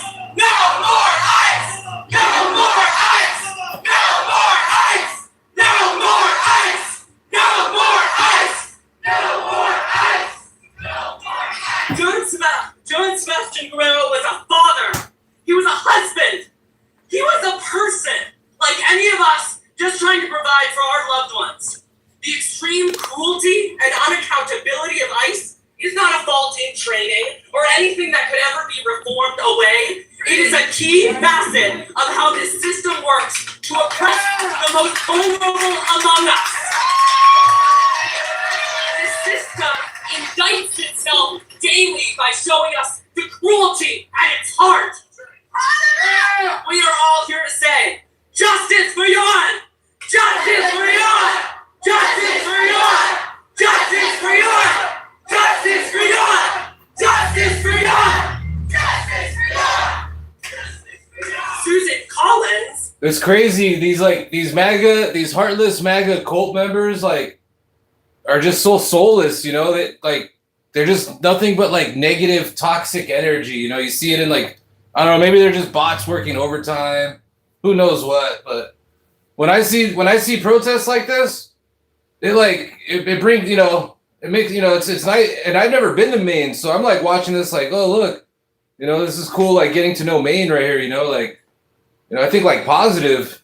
The MAGA cult members just think nothing but negative. They're just negative, evil people. Racist, bigots, pedo protectors, brainless, no IQ. Democrats who wanted to speak tonight, but we made a decision in I ICE as an organization is younger than me, and I'm only 28 years old. Within that time, it has committed crimes against humanity that send shockwaves to families daily. Our demand must be to see ICE not reformed or simply changed, but entirely abolished! Say it loud! Hey, shout out to the mods. Hey, thanks for hanging out. Appreciate it. Looks like the MAGA cult member bots are out in full force. I'm trying my best and appreciate you guys for helping out. But yeah, just trying to watch this this protest that happened out of Maine. So a shout out to everyone out there that never has, never will drink the Kool-Aid. Say it clear! Disgusting racist ICE serves that targeted our African immigrant community. But we fought back together and defeated it. It was the power of the people that made it possible to oppose Operation Catch of the Day. We must all get involved. Hey, that's hilarious, sim racing. Whack a maggot. Just rely on the channels of this system to defeat ICE. We must organize to make these changes. The changes we want aren't found in the voting booth. It has to come from a commitment in our daily lives. What we know from the people's movement before us, what we know from the Stonewall, what we know from every people's movement before this, is that the struggle against oppression can only be fought with a protest movement that engages the entire community. Because we know this isn't what the majority wants. This isn't what we want. We have the power to demand ICE be abolished. We can make it happen. The people united will never be defeated. The people united will never be defeated. The people united will never be defeated. The people united will never be defeated. Thank you. Thank you very much.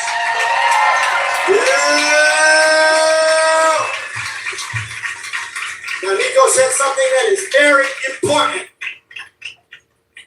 I already know. We already know what's going to happen next. They are going to try to vilify and demonize our brother who lost his life. Just like they did to Renee, just like they did to Alex, they're going to try and tell you that he deserved it. That's some bullshit. Just like ICE. Regardless about Charlie Kirk, he was just nothing but a racist bigot. I never cared about the dude before, never heard of him before, and I don't care about him after. All I know is that he said he would never fly with a black pilot. And then the maggots are going to be like, oh, but you're taking it out of context. It's like he said all kinds of other heinous, off-the-wall shit. Power of the people. Is that right? Power to the people. No one is illegal. Power to the people. No one is illegal. Power to the people. No one is illegal. Power to the people. No one is illegal. What? Power to the people. No one is illegal. What? Power to the people. No one is illegal. What? Power to the people.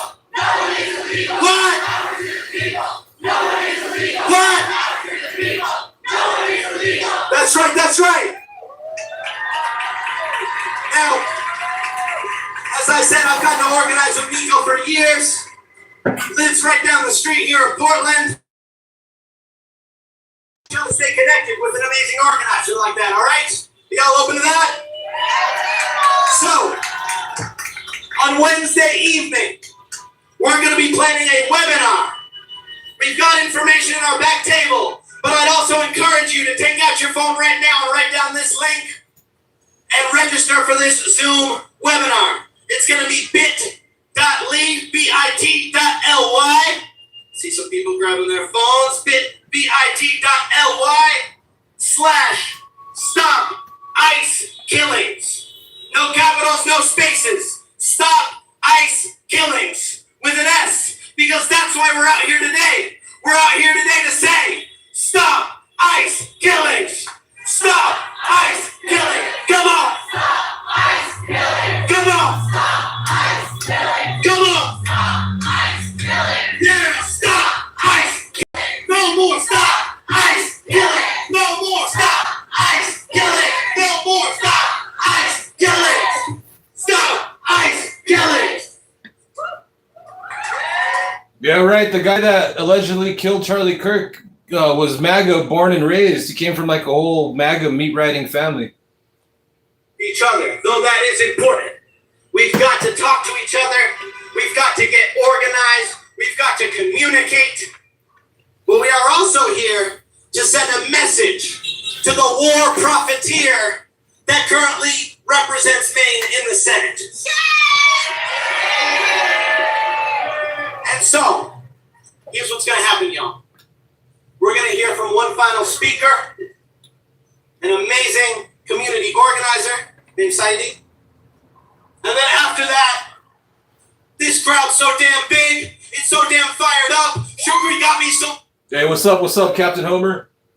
Listen, don't let office. We're going to take our message right to her door. Are you ready to take the damn street? That's what I like to hear. We might have to keep it quick. I don't know. They're ready. Let's give it up for Saidi. All right, y'all. I won't keep you too long, but I do want to have a little beat. No justice, no peace. We want ICE off our streets. No justice, no peace. We want ICE off. Hey, ICE off our streets. No justice, no peace. We want ICE off our streets.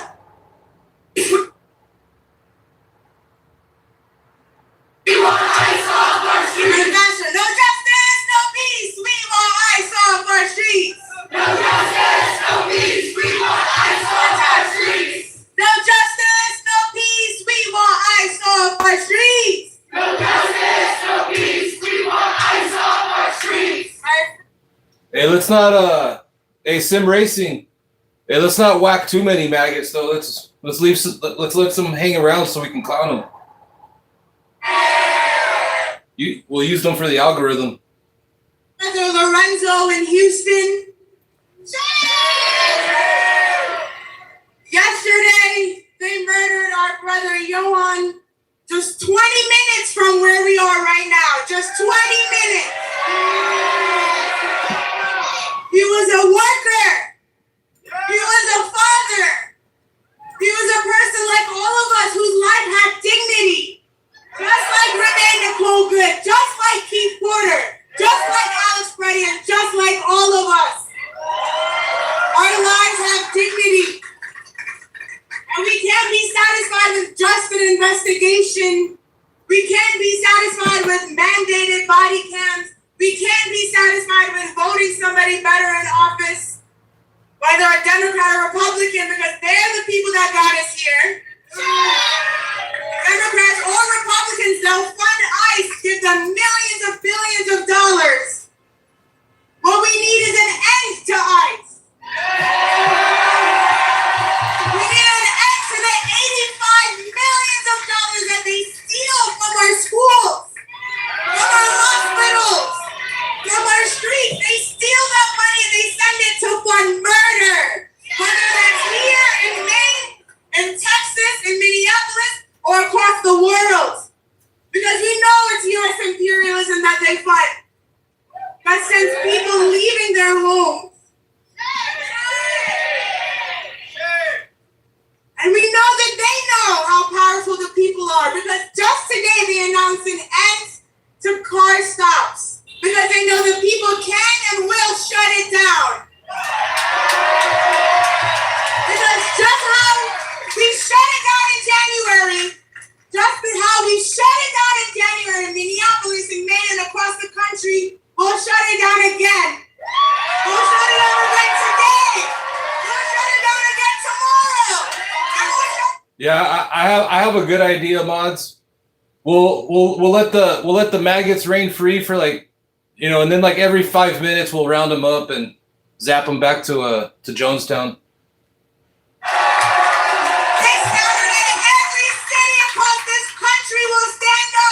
And shut it down!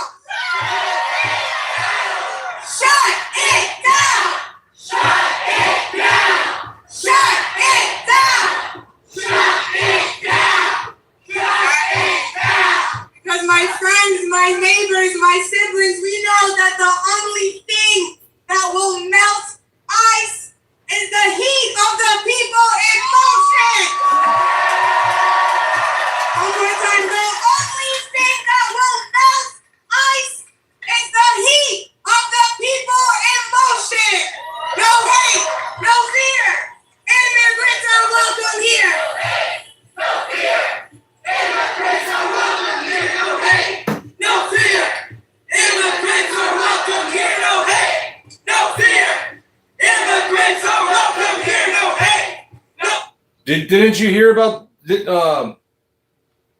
what's up, Sean? Didn't you hear what Trump was saying about Rob Reiner and like the FBI guy that died? This anger, all this passion, we're gonna start marching to Susan Collins. Cecil is gonna get started in the street, line up behind, and we'll march to Susan Collins to show her that we do not approve of this ICE murder. We demand justice. The people united will never be defeated. The people united will never be defeated. The people united will never be defeated.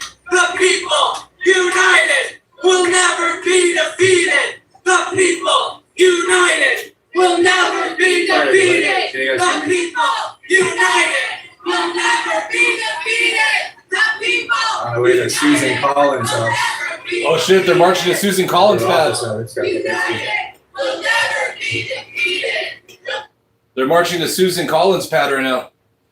The people united will never be defeated. The people united will never be defeated. The people united will never be defeated. The people united will never be defeated. The people united will never be defeated. The people united will never be defeated. The people united will never be defeated. So protest march has begun here in Portland, Maine. We are in Portland, Maine, you guys. Over on the East Coast as the protest goes on into day 2 after another ICE-related murder on our streets. So the protest is now on its way to Susan Collins' office.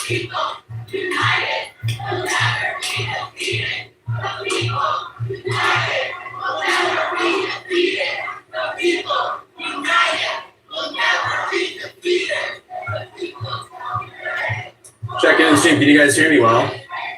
I got better audio now from this morning. I apologize for that. It should be like a lot clearer. I don't know what happened this morning. I apologize for that. These ice raids have got to go. Hey, hey. Oh, these ice raids have got to go. Hey, hey.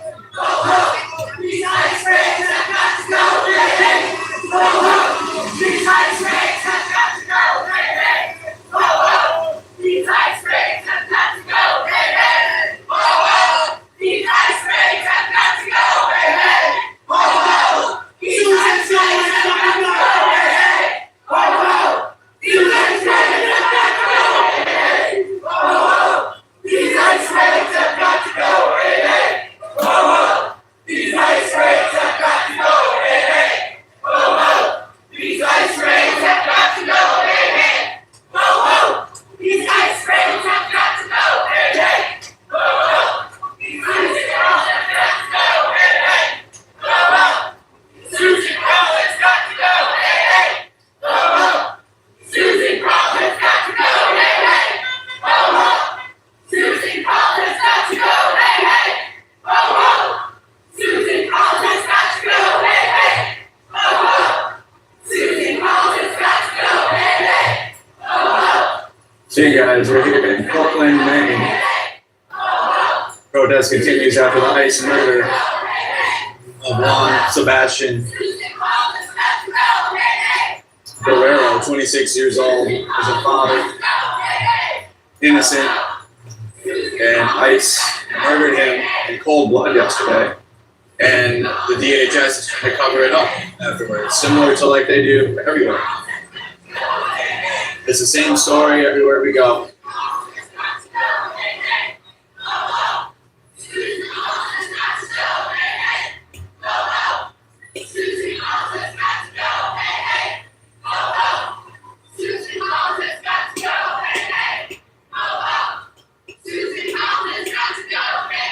I'm gonna be in Maine for the week. I only book one-way tickets at this point. I used to book multi-way tickets, there really is no point in doing that anymore. So I'm in Maine as long as it takes, I guess,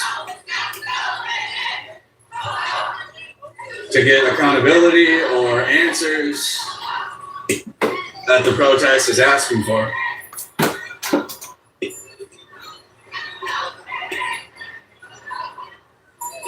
So you guys, this crowd is marching towards Susan Collins' office. That the campaign taking Susan Collins' seat is obviously a very hot button issue after Graham Plattner had to drop out of the race due to a multitude of problems,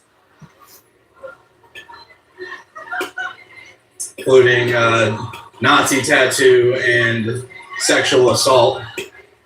So obviously that's a no-go unless you want to go and support the Republican Party. Then you can support all the sexual assault and bringing kids to islands, and you can do that in the Republican Party, but it's not really going to go over well outside of conservative world.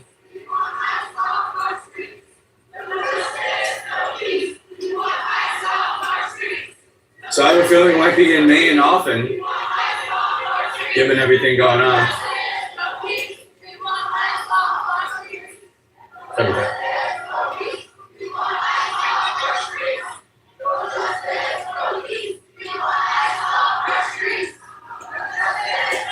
Behind it.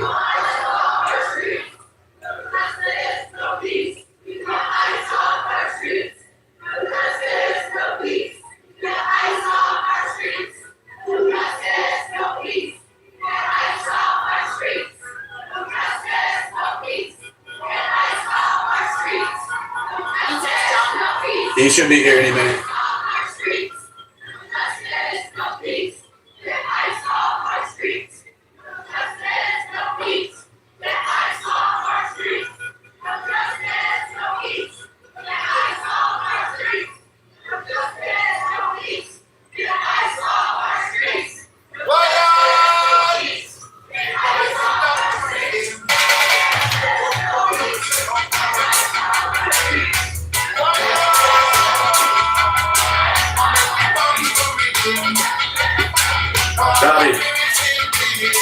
Gavin.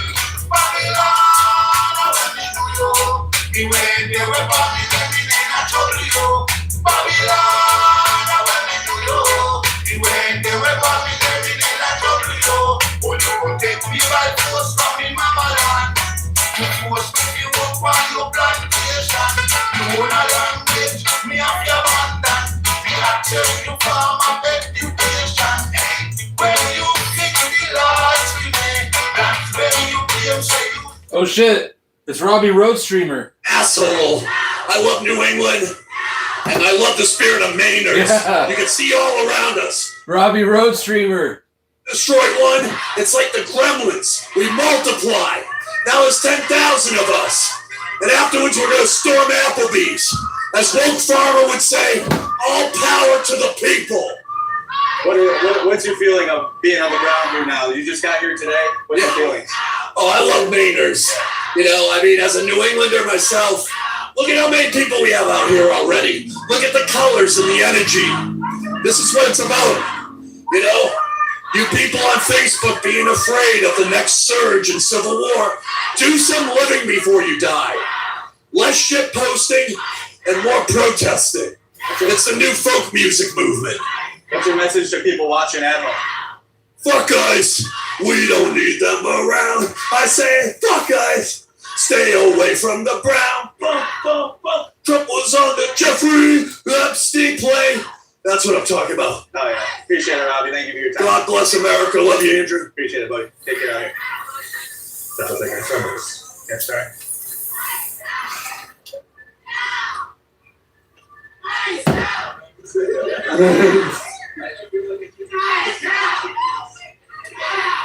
That was a lot of people. It's like 10,000 people marching in Maine right now.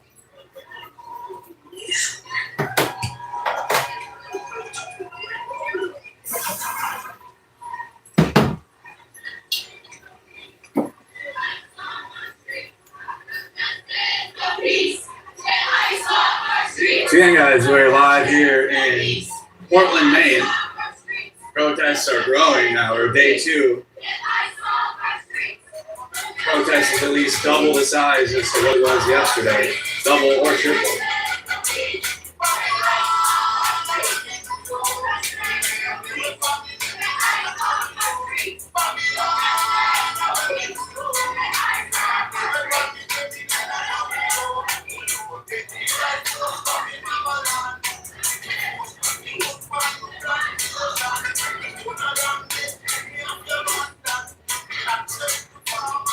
Hello, sir.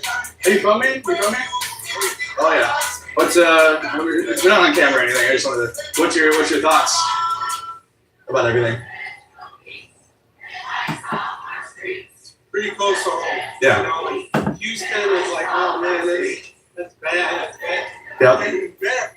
Yeah. Here in Scarborough. Yeah.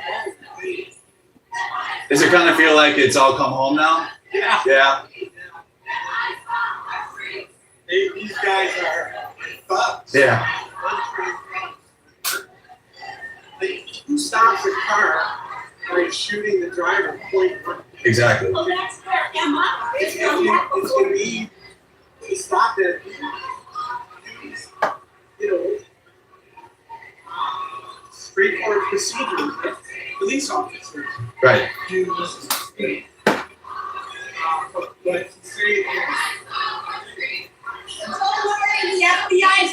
Yeah. And we don't trust that either. Yeah, exactly. Yeah. Yeah. Exactly. That's how it goes, sir. That's how it goes. But no, I'm from Minnesota actually. I'm from Minneapolis, so yeah. Yep. It's kind of attached to it now, you know. Of course, it's good. Good talking. What's your name, sir? Paul. Good talking with you. Not everybody wants to be on camera, guys. He wasn't, so I hope you guys could hear him a little bit,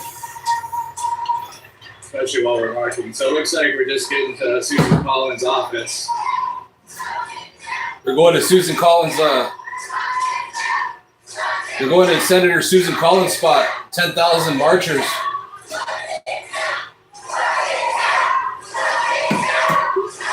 I got my homie right here, Carlo. What's up? What's up, homie? Good boy. It's hot. This is quite the crowd. Yeah, that's a lot more people than Minnesota right here. This is a big man protest here.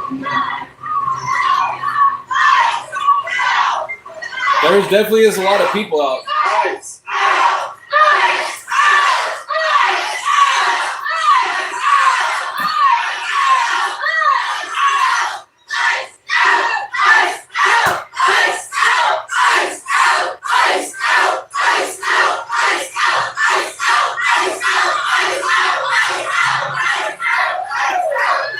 Oh yeah, Carlo. Yeah, we're trying to stay cool.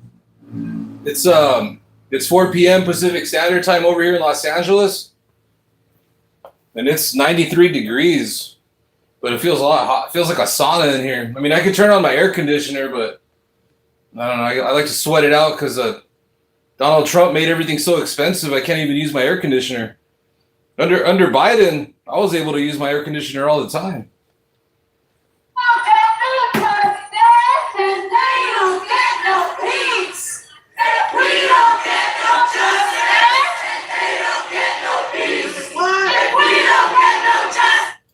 I got a cold drink from 7-Eleven though. It's what's this drink? It's the vitamin water, I think, like the blueberry one or something. I don't know. It's pretty tasty, but they sell these for 59 cents. They don't get no peace if we don't get no justice. If they don't get no peace, if we don't get no justice, if they don't get no peace. If we don't get no justice, if they don't get no peace. If we don't get no justice, if they don't get no peace. If we don't get no justice, if they don't get no peace. If we don't get no justice, if they don't get no peace. What? If we don't get no justice.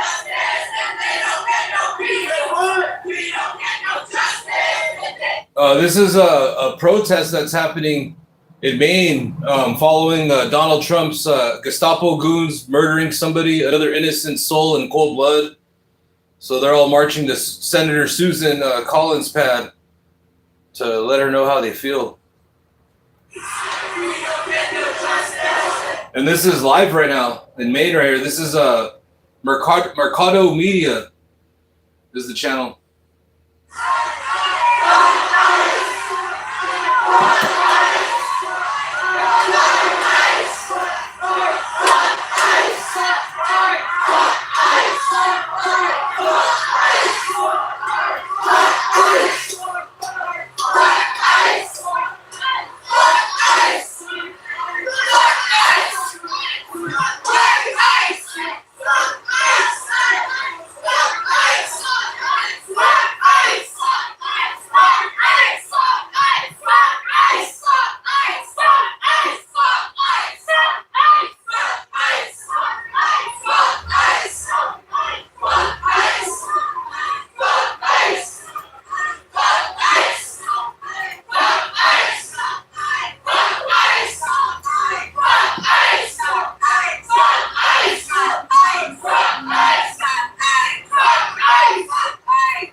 So that's the crowd size for this March protest in Maine. We're here in Portland, Maine, you guys.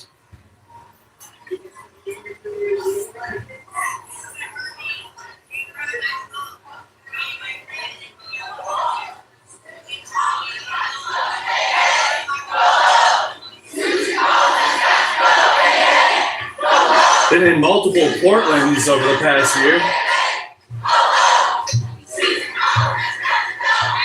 West Coast Portland. This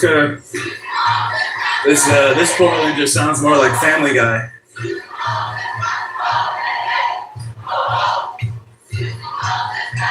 Oh, cool doggies. The husky. There's a husky right there.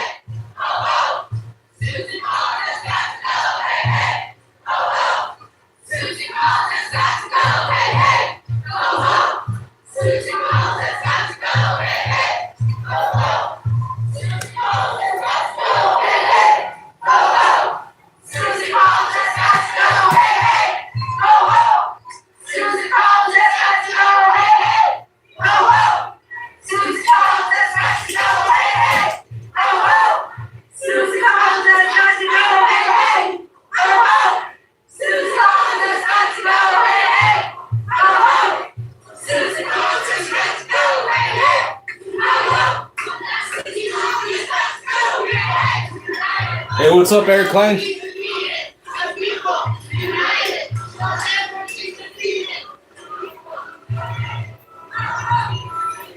is a good protest right. Yeah, Maine really knows how to come together as a community. Excuse me, I'm sorry about that. Excuse me, sir. We need to be united in our messaging. We are here to say to Susan Collins, ice out now! Ice out now! Ice out now! Ice out now! Ice out now! Ice out now! Ice out now! Ice out now! Ice out now! Ice out now! Ice out now!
Hey guys, we're live here in Portland, Maine. Protests go into the second day.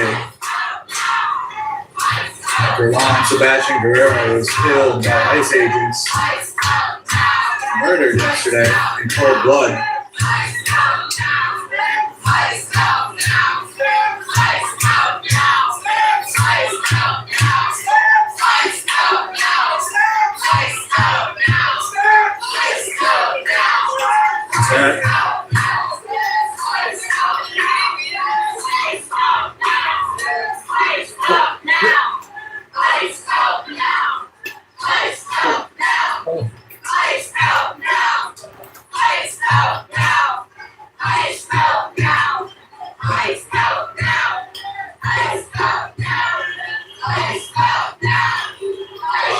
That was really going.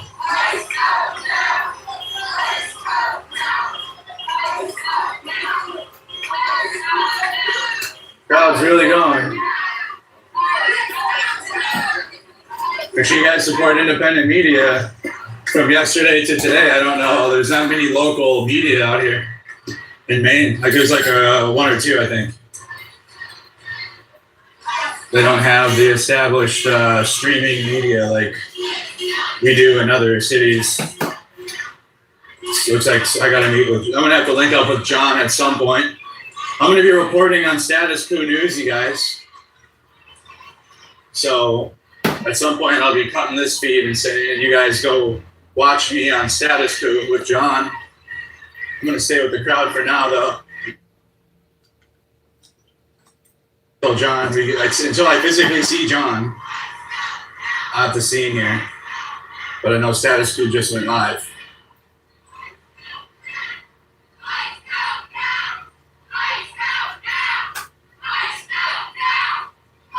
He said not much on TV either.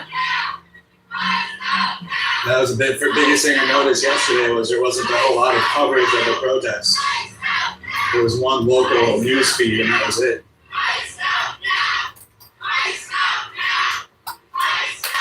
Goes to show that without independent media coverage, who knows how much attention these protests would get, because they certainly wouldn't be getting it from establishment media. And establishment influencers have no interest in actually talking about protests. I've noticed that. I'm gonna start calling liberals out on social media when they're like, when they're just fighting with people to the left of them all day, and they're not highlighting any type of fight against this administration. It's gross. I'm keeping it big time. There's a big establishment base within the Democratic Party that is pretending like these protests and that ICE isn't out here murdering people. I feel like they'll say the words and they'll say fuck ICE or something. It's similar to like Jacob Fry in Minneapolis, right? It's similar to like Mayor Jacob, where Mayor Jacob's only.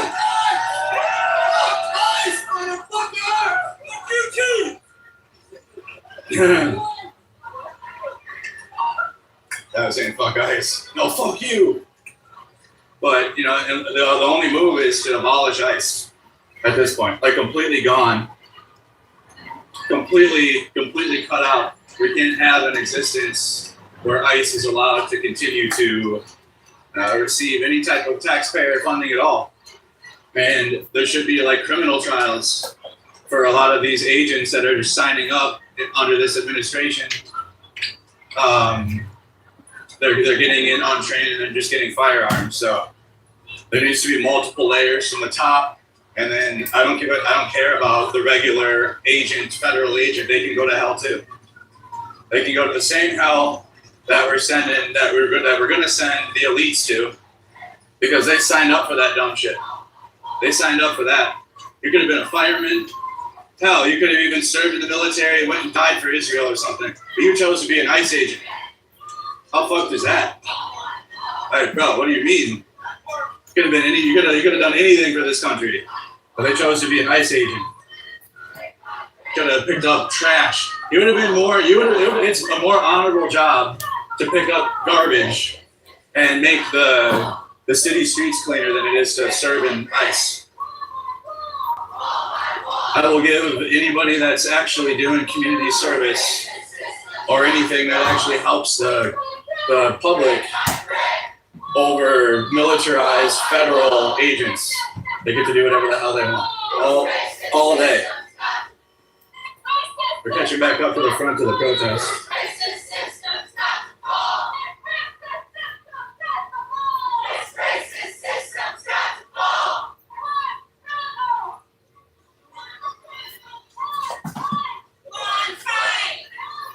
This protest is gone. This protest is multiple blocks.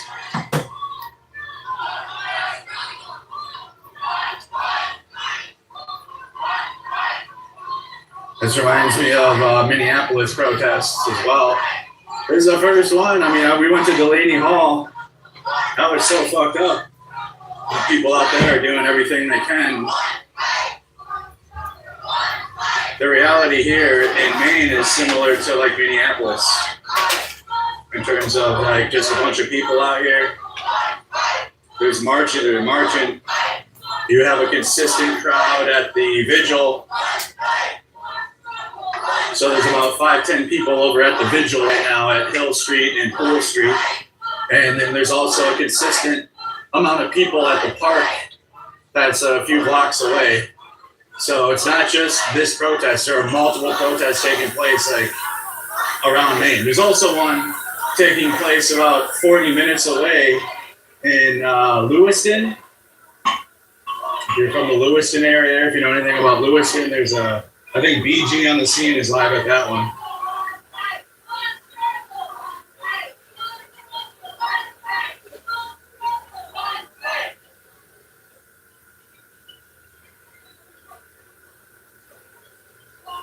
A lot of walking here. It's hot. At least the sun's not out.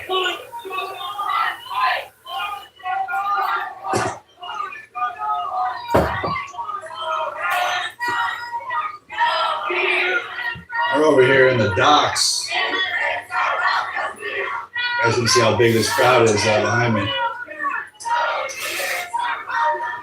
How long am I in Maine for? Until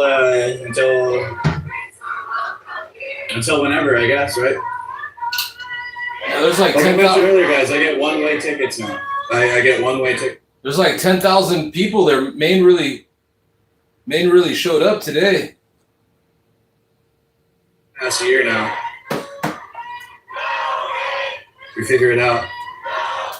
You need to see marching in Houston. Yeah, not every, people are going to do what they can. But not every community and every group is built for what you're seeing right now. Minneapolis, Twin Cities. I thought about it on my stream last night that the Trump administration really fucked up bad in the Twin Cities because that's of all the protests and communities, that one's been very tight-knit for a long time now. Very, very tight-knit, very organized. And, a lot of people might expect other communities to do the same, and I just don't know. Like we're seeing it here in Maine. There's a lot of people, but I don't know if other cities and other places are built to the social infrastructure of the community might not be there yet.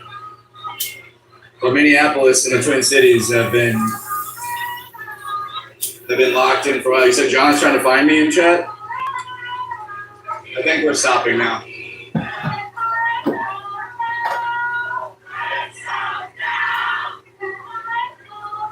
I think this might be a gathering thing.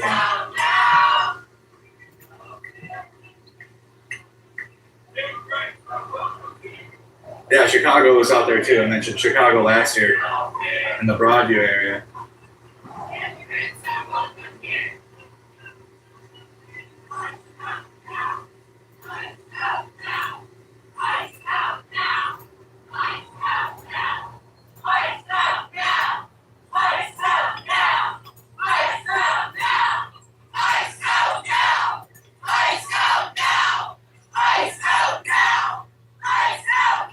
I don't see John here.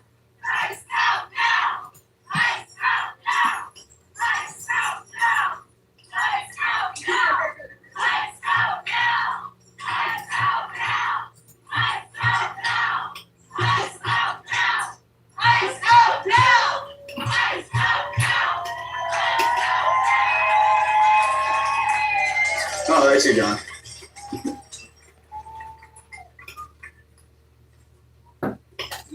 Finally found him. He's over here already. First stop, ran up on, I believe, the 4th floor in Susan Collins' current office. Down in this building is her other original office.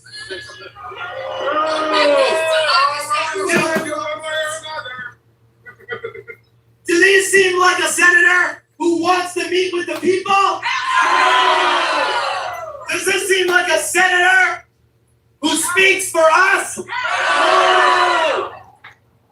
To me, this seems like a senator who's got to go. Let's put the status quo link in. Ho ho! Susan Collins got to go. Hey hey! Ho ho! Susan Collins got to go. Hey hey! Ho ho! Susan Collins got to go. Hey hey! Ho ho! Susan Collins got to go. Hey hey! Ho ho! Susan Collins got to go. Hey hey! Ho ho!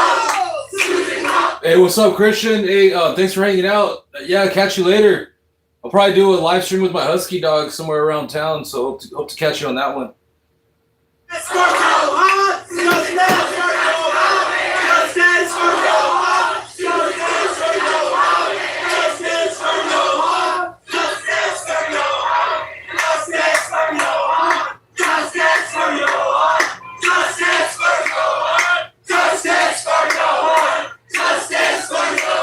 Hey, what's up, Stan?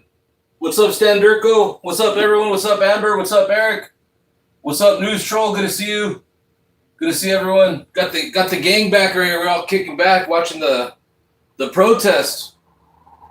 This is awesome right here. Thanks for everyone that's hanging out, sharing your opinions.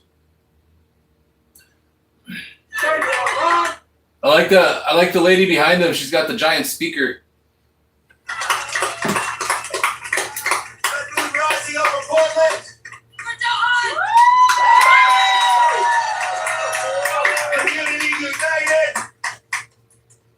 And we're here to tell Susan Collins. Susan Collins. Yeah, screw Susan Collins. And November's right around the corner. I think I can hear her quaking in her boots. Because we do not have short memories, is that right? We are the memory of the people's movement. We carry the flame from, we carry the legacy from our ancestors. Daniel Flaming some different Charlie Kirk shit. Now, we are going to close here shortly. But before we do, I want to remind you, we are not done after one protest. We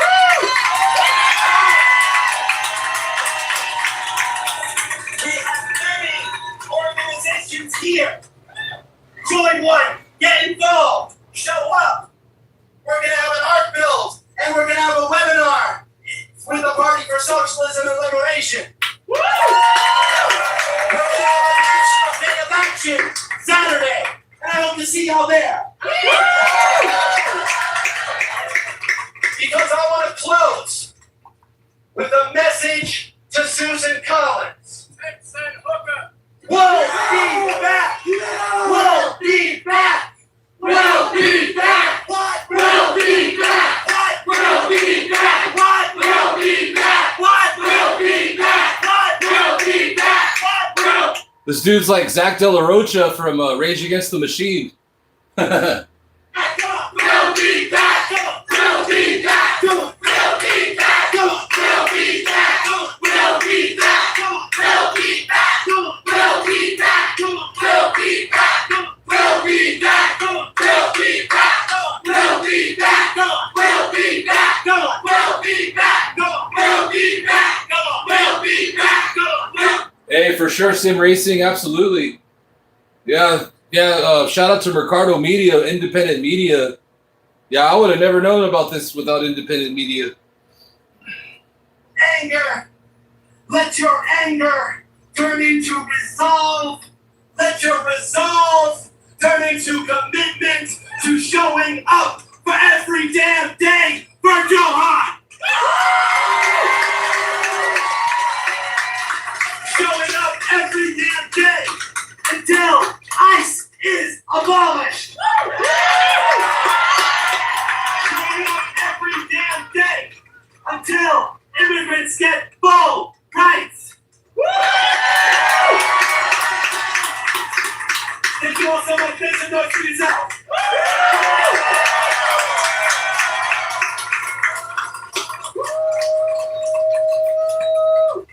Hey, Eric Klein, thank you. So I'm gonna link up with John in a second, guys. We want to make sure that we got the feed.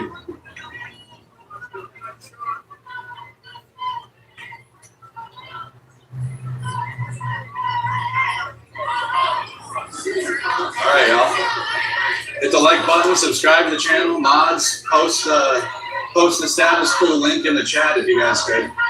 I'm gonna go link up with John and go be a status crew reporter now. We will have feeds on Mercado Media though. We don't need to send one out to Mercado Media now. Oh, they're marching. But I should end this so I can go hook up with John now, guys. So make sure you hit the like button. All right, so that was Mercado Media. All right, let's go see what else we got in the queue here. Let's see.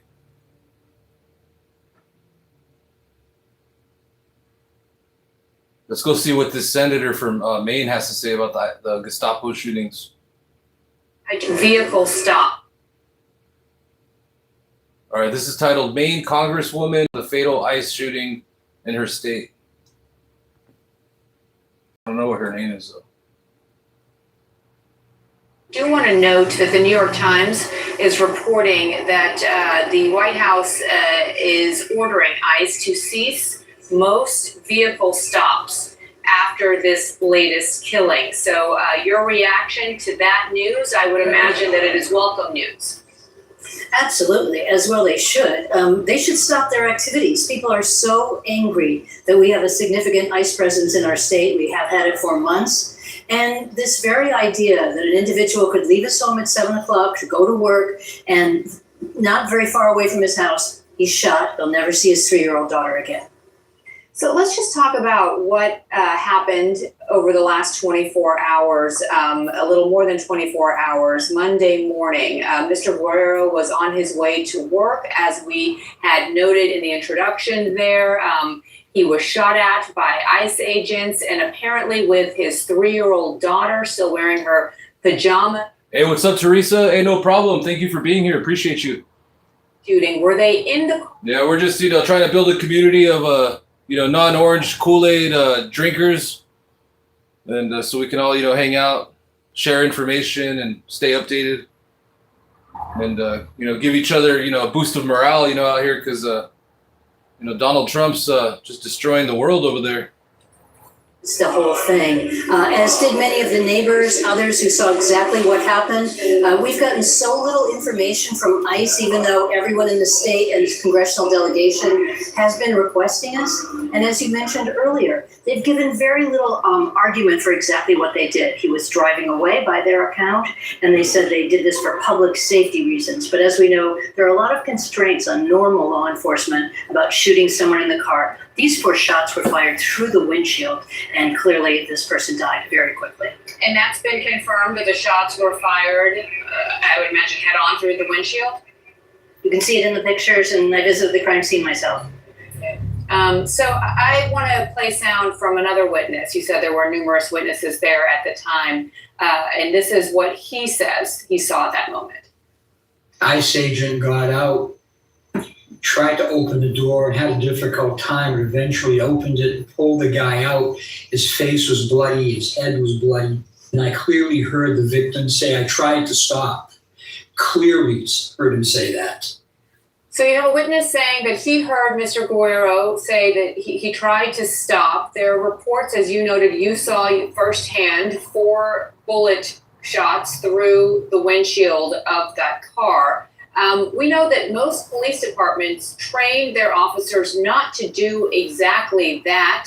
Many departments outright prohibit it as well. Is there any version here of what transpired from DHS's comments and statements that you think would allow for that type of response? Absolutely not, and I think that's why ICE has been so unforthcoming. It took them 12 hours to release the statement that you've seen. We've gotten very little further information today, and we've asked to make sure that our state attorney general and all local law enforcement are included in the evidence, the witness statements, and everything else, because we want to make sure this is a thorough investigation. I'm sure some of the reasons behind this and this botched shooting are exactly why they've decided to no longer allow for traffic stops. You know, it's hard for them to break into homes because they have to have a warrant. This was something they were able to do without a warrant, but they should not be allowed to do this. In this case, where it's very likely the wrong person, and there's no justification for this, for a man losing his life.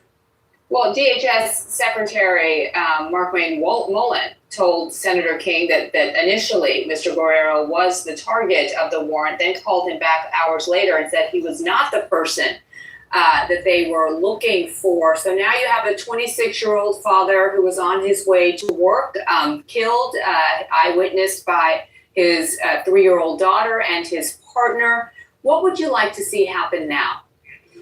Well, some of the things that we've been calling for, there's absolutely too much funding for ICE. We've tried to put more constraints. Hey, what's up, multi-chick? Yeah, I was checking out Ricardo's live stream. That was awesome footage he had. Thank God for independent media.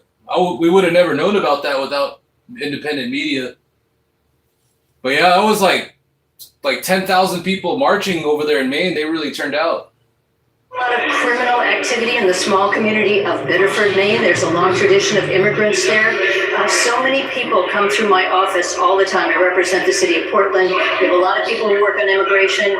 They are fearful to go out of their homes to go to work because of the targeting by ICE officers. Some of them are actively searching for their own family members who've been detained, taken to places all over this country. I myself was just down at Dilley a couple of months ago to retrieve a 19-year-old girl who had been detained down there. It's a completely out of control agency. We also understand that they operate under some kind of quota, and that's why they're constantly pushing on these, detentions.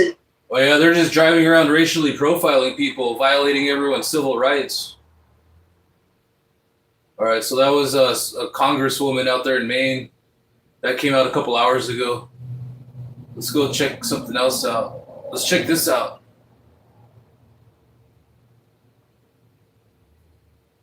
So this was a protest that happened in Maine earlier today.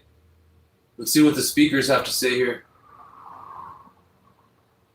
I like this Somalian lady right here. She's cool.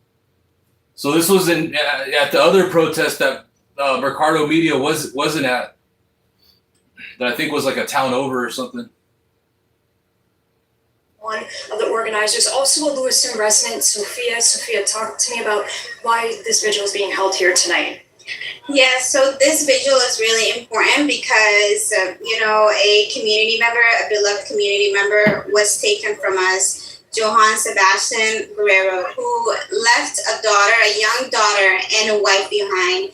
And it is devastating to his family, to the Latino community, to the immigrant community, and to all Mainers and every individual across the country. So we are here to show solidarity, to hold space and prayer, and sending condolences to his family.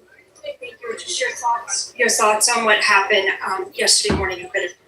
The events are still unfolding. We don't know the full what exactly happened, but an ICE officer murdered and killed a community member who, was only 25 years old, who, again, left a family behind.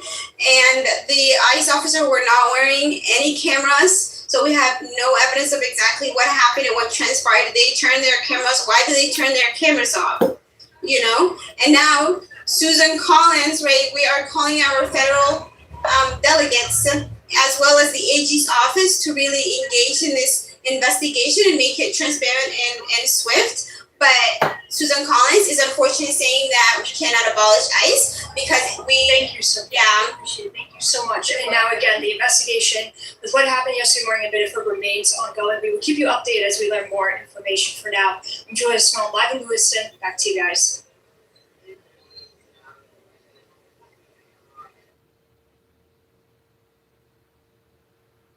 Fast forward a little bit. I am All right, cool. immigrant community and we gather here this evening in prayer All right, so this is in Maine. of Joe Sebastian Guerrero, who was 25 years old, just 25, who left a mother and who left a child, a young daughter.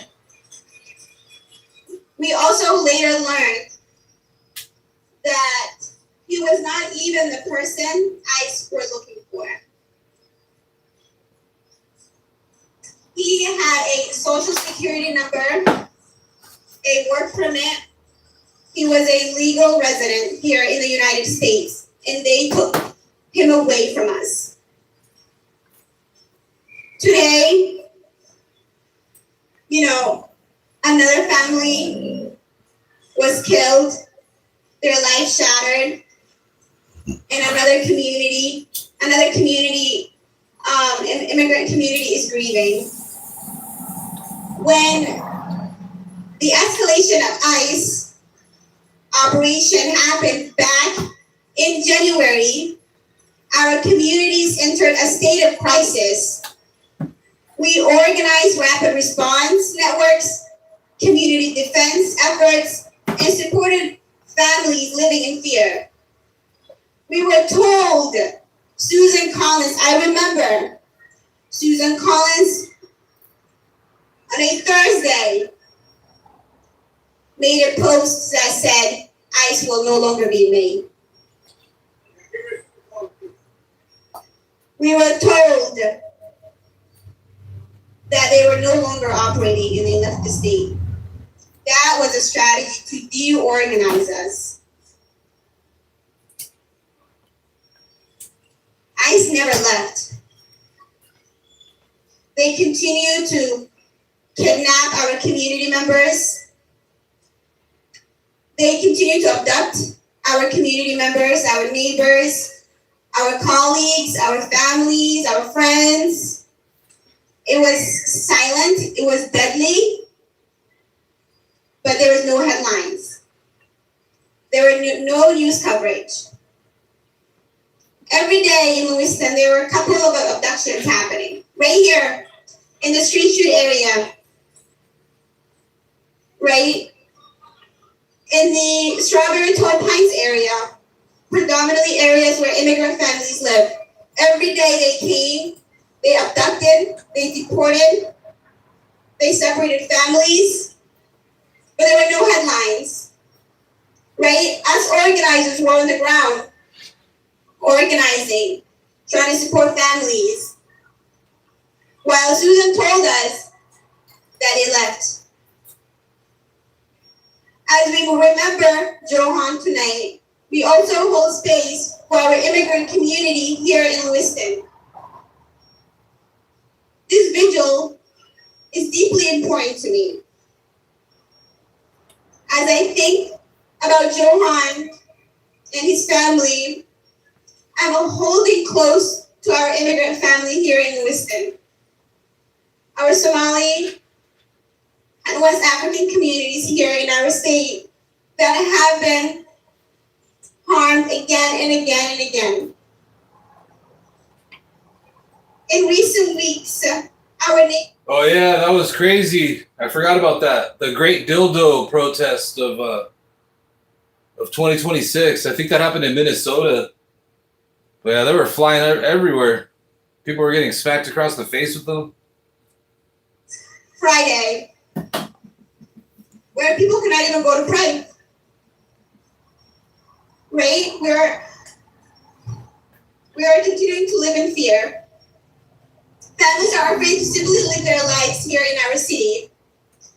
These harms are connected, and tonight we recognize the pain being carried by immigrant families across our state and across our country.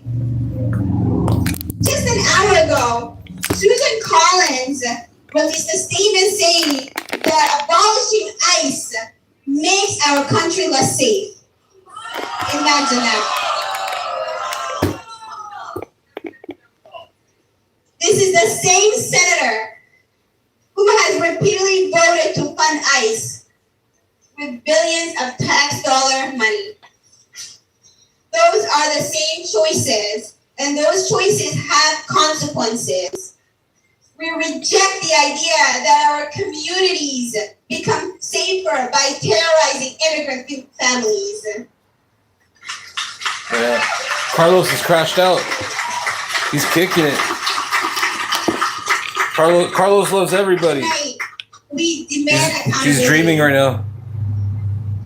We are calling on the Maine Attorney General's office, working alongside Lazy dog, he'll be up federal soon. agencies to conduct a thorough, independent, and fair and swift investigation to what transpired. Those responsible must be held to the full extent of the law. Hey, what's up, Rock James? What's up, everyone? What's up, Rock James? What's up, Lock This Monster? What's up, News Troll, Multi-Chick, Eric Klein? What's up, Amber Leslie? Thanks for hanging out. Appreciate it.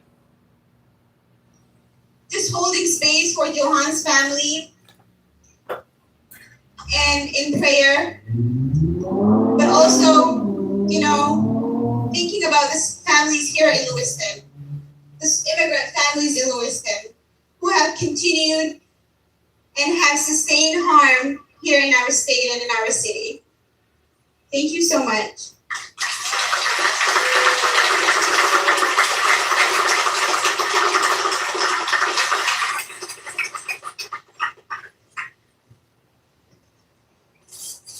As I begin, I'd like to invite any other clergy or faith leaders to come forward as we enter into a moment of grounding. As Sophia named so powerfully, our community has been under relentless attack. Part of the point of that relentlessness is to try to force our emotional reserves into depletion. One of the most powerful ways we know to counter that is to pause together, to take a few deep breaths, to engage in prayer if that is our practice, to remind ourselves that we are woven together always into beloved community. So we're going to do that right now. We recognize that prayer is not meaningful for all of us. And so Let's see. I think somebody else starts speaking. Let's see. Well, let's see what she has to say.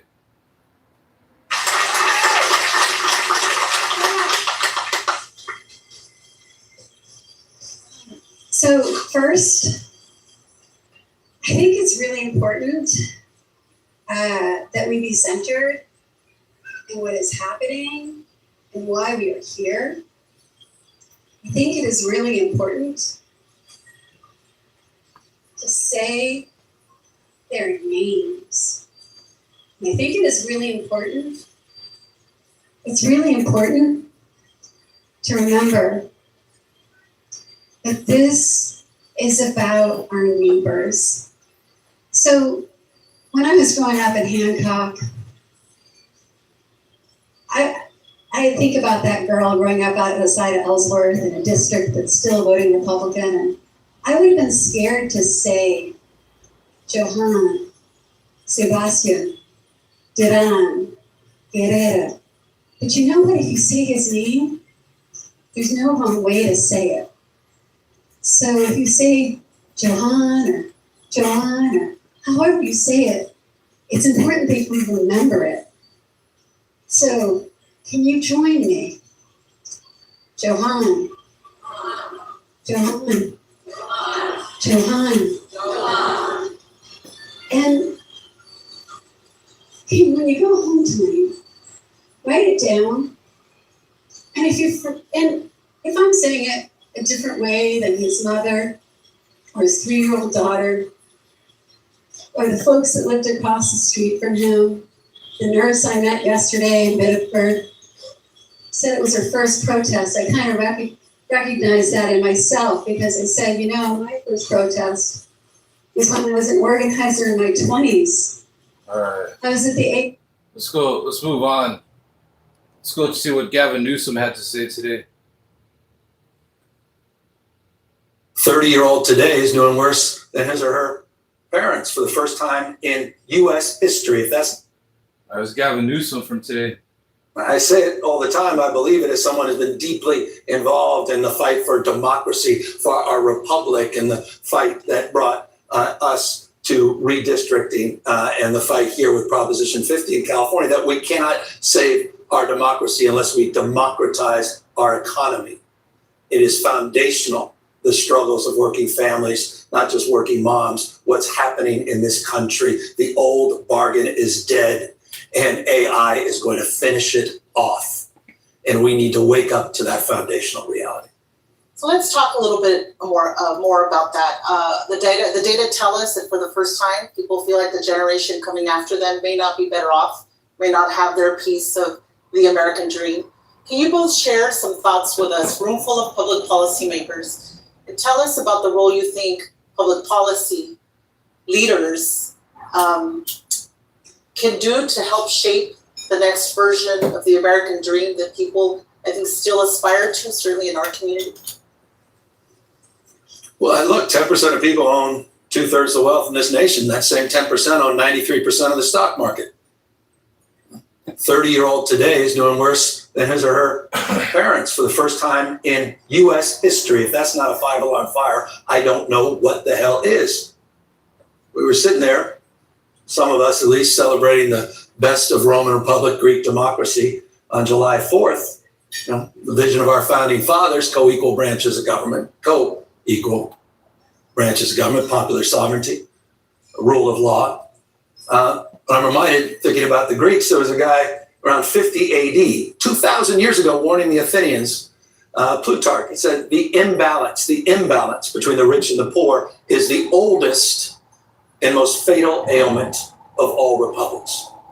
Think about that. 2,000 years ago, there was warning the Athenians that the imbalance between the rich and the poor. And fast forward today, the first trillionaire is minted. At the same time, we have 20 states still paying $7.25 an hour. Something's fundamentally broken here. And that wealth is creating power locking in rules and regulations, locking everybody else out. You can't play in the margins anymore. We can't fail more efficiently. Certainly nostalgia is not working. I would argue socialism is not going to work.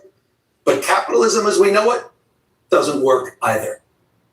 And so when we talk about rewriting, or at least renegotiating this social contract and rewriting it as authors, not consumers, we have to fundamentally understand that it's broken and we cannot play in the margins any longer. And we can talk about those prescriptions. That's perhaps another conversation. But I think foundationally, folks now get it. We can no longer argue, again, to fail more efficiently. It's time for order of magnitude change in terms of how we approach it. There he is, MAGA cult members. Your new daddy right there. Get used to him. Say his name. Gavin Newsom. All right, let's go check out, let's go see what else we got in the queue. Let's check out this press conference that happened earlier today regarding the ICE shooting in Houston. And he said, all right, this was a press conference from the ICE shooting in Houston that happened earlier today.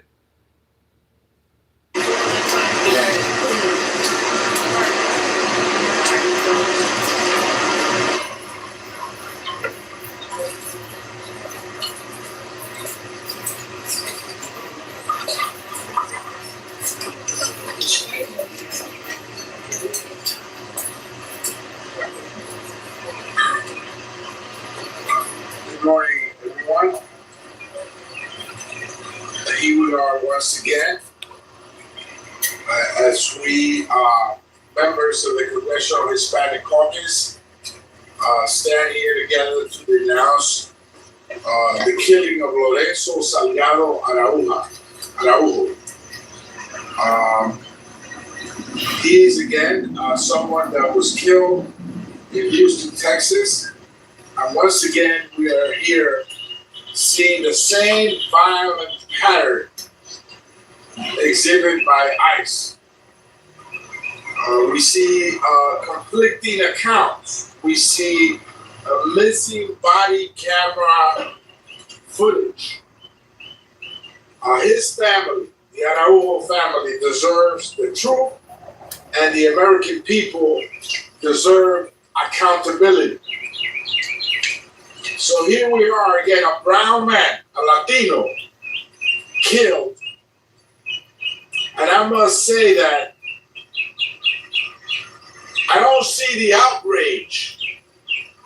I really don't see the outrage that I've seen in other cases. And every life is worth the same.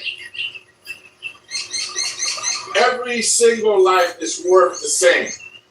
And we should be equally outraged by this killing. When we see his son speak about him, the tears coming down his eyes are the same tears that come out everybody's eyes when somebody else is killed by ICE.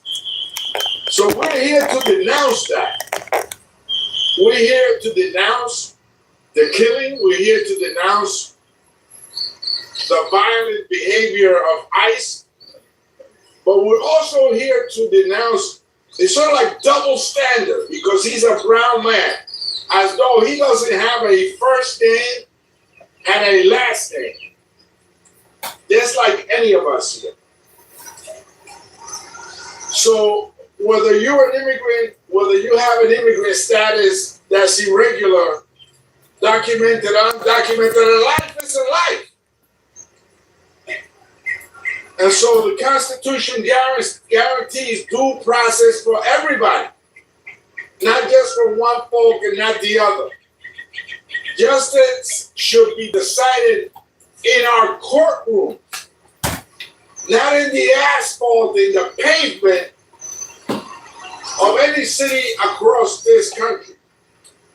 This is a failure of leadership to allow ICE to continue to go on a rampage, a killing spree. It's a failure of leadership. We cannot normalize these killings. They cannot become something that we see and just walk by as though it's normal, that it happens every day and we're not outraged by it.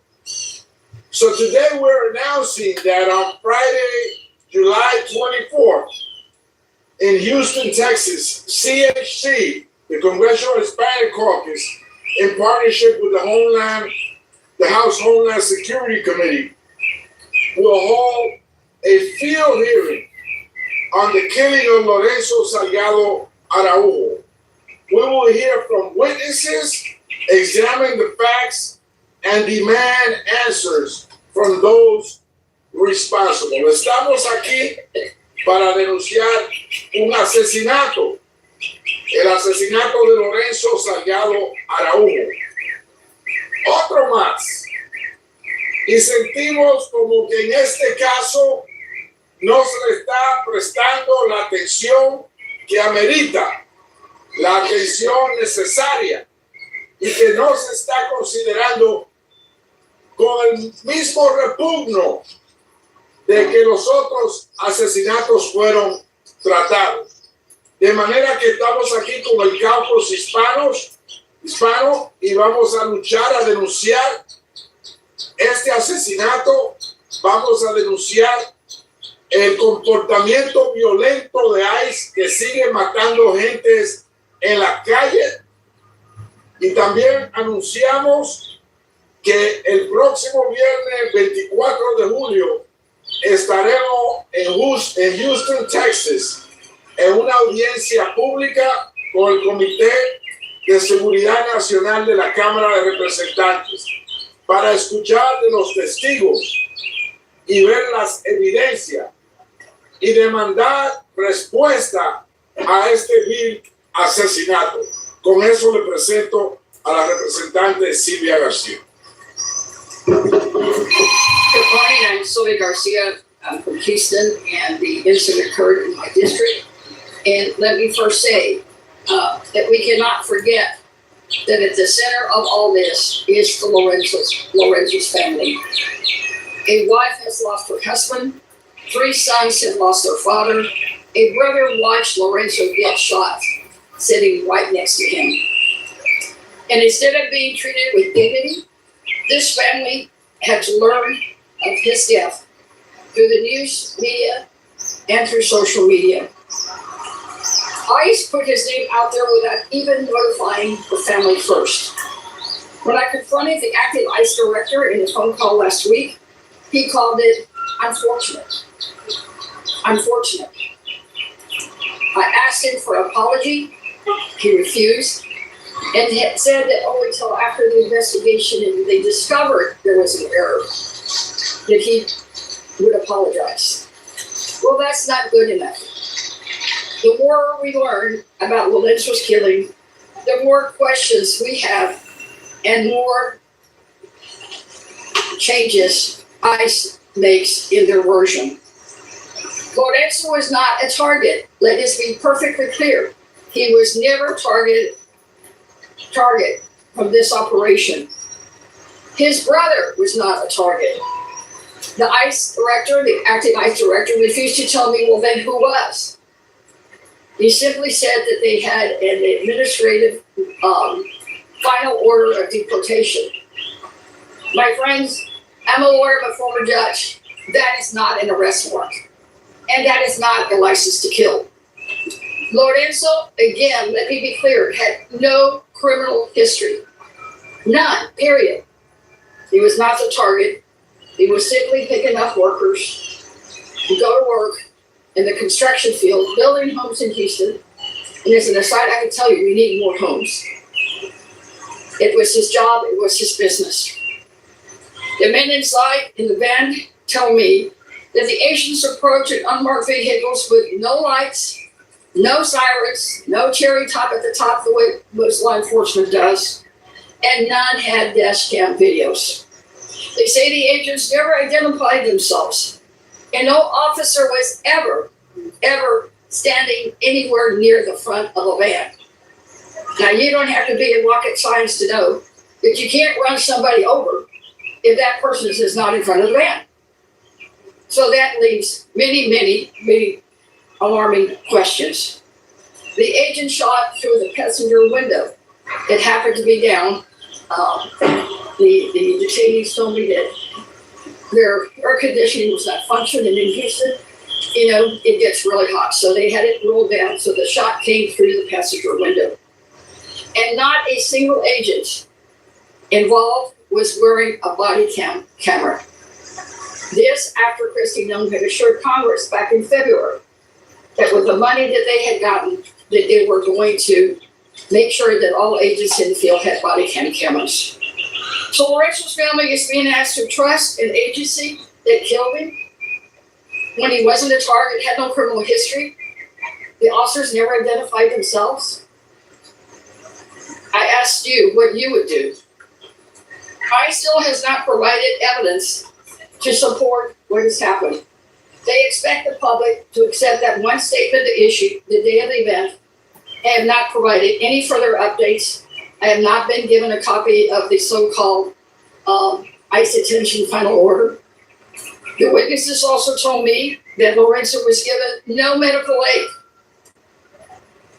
Lorenzo was strapped in his seatbelt. He managed to get out.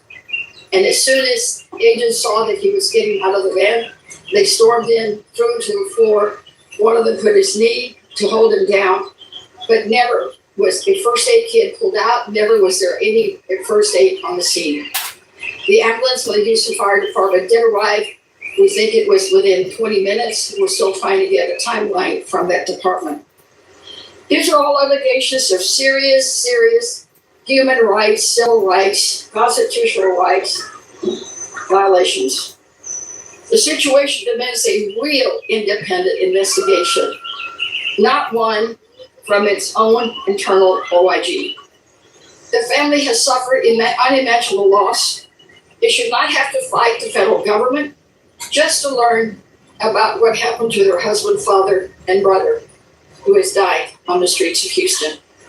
And now, after another deadly ICE shooting in Maine, now think about that.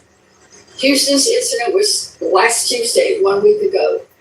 And yesterday we learned of another. And the pattern is always the same. They allege that the victim weaponizes the car. They try to run over an officer acted in self-defense. This time they changed the story and said that he was shot because of the public safety concern. Well, if ICE has the option to shoot anybody for public safety concerns, that means what? If you're speeding down the road violating public safety laws, he may decide to shoot you. I mean, I think every day the ICE story gets worse and worse. That's why we need congressional oversight. It means that we need to continue demanding every report, every photograph, every video, every communication, and every piece of evidence so that an independent review can be made. Independent, top to bottom, no questions asked. And it must have subpoena power to make sure that we can get the witnesses that we need. It means ensuring local authorities and truly independent investigators have access to the facts, the evidence, and the scene. Lorenzo's family will not be forgotten. They will not fight alone because we are all here. All of these members of Congress from different states are here to support us, and I've gotten countless calls and texts from all over the country, in fact, the world, about this case. We will keep fighting until we get the truth and we get the justice that the Salgado family deserves. Estoy aquí hoy y no nos podemos olvidar que se trata de una familia de Lorenzo. Una esposa perdió a su esposo, 3 hijos perdieron a su papá y un hermano lo vio el temor morir. Lo que dice ICE no se entiende. Lorenzo no era el objeto. Los agentes usaron carros comunes y los agentes no tenían cámaras puestas en sus cuerpos y tampoco tenían cámaras en el dash. ICE nos ha dicho la verdad. Tampoco nos he explicado por qué iban a parar el carro de Lorenzo. Su familia merece verdad y una investigación independiente. Vamos a hacer todo lo posible para tener justicia para esta familia. La familia de Lorenzo no están solos en esta lucha. Nosotros estamos ahí para respaldarlos y no los vamos a parar hasta cuando ya tenemos justicia para Lorenzo. Thank you.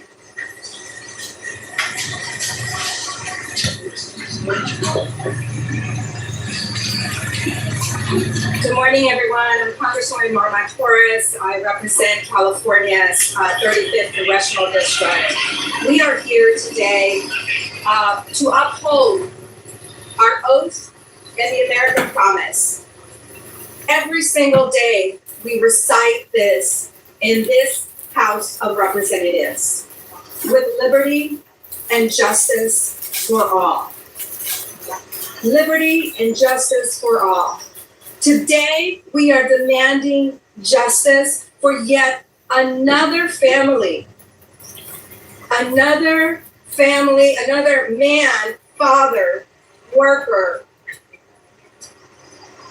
who was targeted simply for driving while being a Latino man. That's why he was targeted. He was chased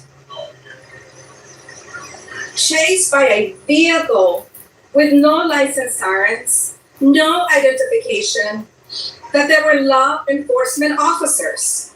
None.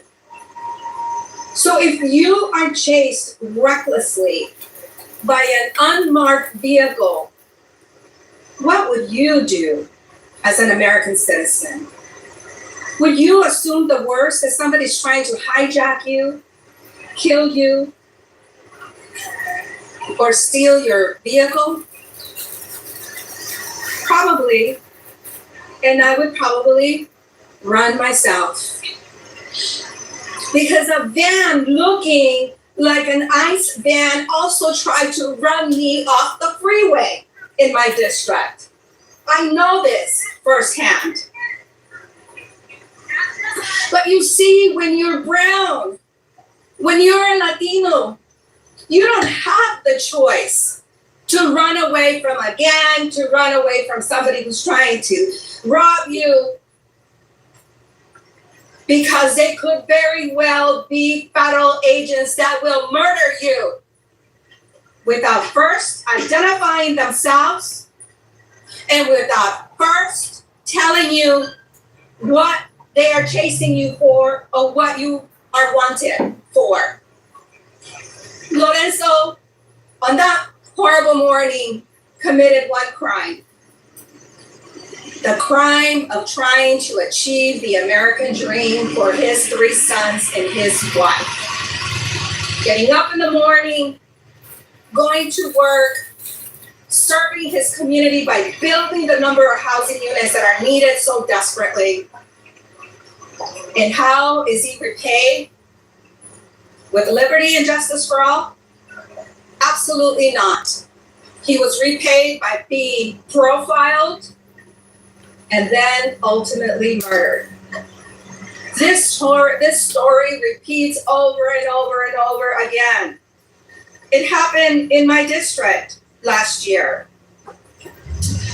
An American citizen came out of his home, driving to work, and saw ICE agents arresting a few individuals near a bus stop where a small school bus that picks up children with disabilities comes to that neighborhood. My constituents' mistake was to pull up to those irresponsible ICE agents and to tell them to please hurry up and leave, because if they were still there when that little bus came to pick up those children with disabilities, that those parents would not bring out their kids because they were afraid to be profiled. And what did those agents do? How did they respond? They responded by shooting him in the back and then blocking all 911 calls out of that neighborhood. So neither him or his wife were able to call 911 to get him the help that he needed. He was lucky. He was not murdered in cold blood like so many others. But my constituent now sits in a prison because the first thing, the knee-jerk reaction out of the FBI, out of DOJ, and out of the Homeland Security Secretary was that the agents were doing their job. I am a mother of a law enforcement officer, and I would be damned if my son's hard work in the community is going to be tarnished because of the bad actions and irresponsible actions and murderous behavior of these ICE agents. What I have to say to all of law enforcement officers, once again, protect the badge. Do not protect the illegal and bad behavior. That is not your job. You cheapen your job. It was crazy to think that orange turd, man. He's just out there just murdering people, doing war crimes, crimes against humanity. You know, his illegal war, corruption, all for the distraction. All for a distraction, probably from like the Epstein files, the Trumpstein files. That are piling up on American soil. by our own government. And with that, I am going to turn it over to Representative Media Vasquez. Oh, Vasquez. Spanish. Good morning. Good morning, everyone. I am Congresswoman Lydia Velasquez, representing the 7th Congressional District in New York City. When you listen to Norma describing the agent's behavior, I just can't help but think about Nazi Germany. On marked cars, without any badges, all you have to be is the wrong person in their profile description, and you could end up killed. America, we need to wake up. This is happening in our country. We are losing our values to respect human life. Since the start of the Trump administration, there have been at least 39 shootings by immigration agents, killing 9 people. The victims are immigrants and United States citizens alike. The man killed yesterday was a 26-year-old Colombian who was authorized to work in this country. Last week, they killed Lorenzo Salgado Araujo, a father of 3 who has lived in the United States for 35 years. And in January, immigration agents killed Renee Nicole Good and Alex Preby, Americans who were protesting the brutal tactics they witnessed on the streets of Minneapolis. These shootings follow a familiar pattern. Once a killing occurs, DHS smears the victim as a terrorist or claims they posed an imminent threat to the agents involved. They lie and they tell us not to believe the video evidence we see with our own eyes. That is what happened yesterday, and that is what will continue to happen as long as this rogue agency keeps operating. Kristi Noem may be gone, but this lawless behavior has continued without interruption. That is because these incidents are not about one agent or one person. They are the result of deliberate Trump administration policy that seeks to terrorize immigrants and American citizens alike. An agency that acts as though it is above the law cannot be reformed at the margins. You cannot put a bandage on a system that is fundamentally broken. We must abolish ICE, period. We can and we must build something better, a system rooted in due process, transparency, and human dignity. One that respects families, protects communities, and actually serves the public interest. Congress and the Republican leadership has a responsibility to act. The American people deserve better, and we will not stop fighting until this abusive system is dismantled and replaced with one worthy of our value.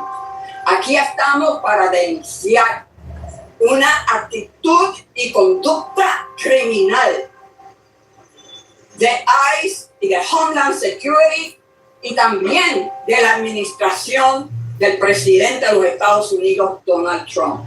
Él ha permitido esta conducta. Nunca hemos visto ni de parte de la administración ni de parte de los republicanos en la Cámara o en el Senado to hold these people accountable. Ellos tienen que hacer investigaciones y no pueden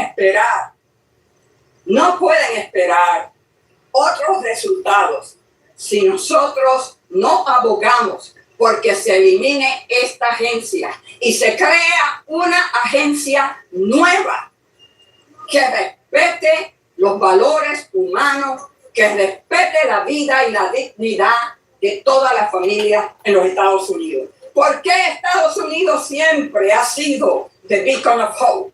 La esperanza de todos los pueblos a nivel exterior, porque respetamos la vida humana. Estamos muy cortos de esa realidad.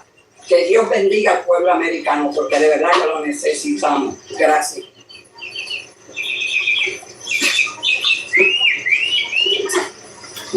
Thank you. I'm Joaquin Castro and proud to represent San Antonio, Texas here in the U.S. Congress. And I want to say thank you to my colleagues in the Congressional Hispanic Caucus, most especially Representative Sylvia Garcia, who, after the shooting of Lorenzo Salgado Araujo, did so much work in the community to try to start to heal the community, but also to get answers to why ICE brutally murdered Lorenzo.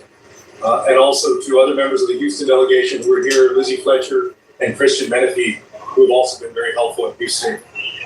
We are confronted once again with the fact that ICE has become, under Donald Trump, an abusive and rogue agency that should be broken up and disbanded.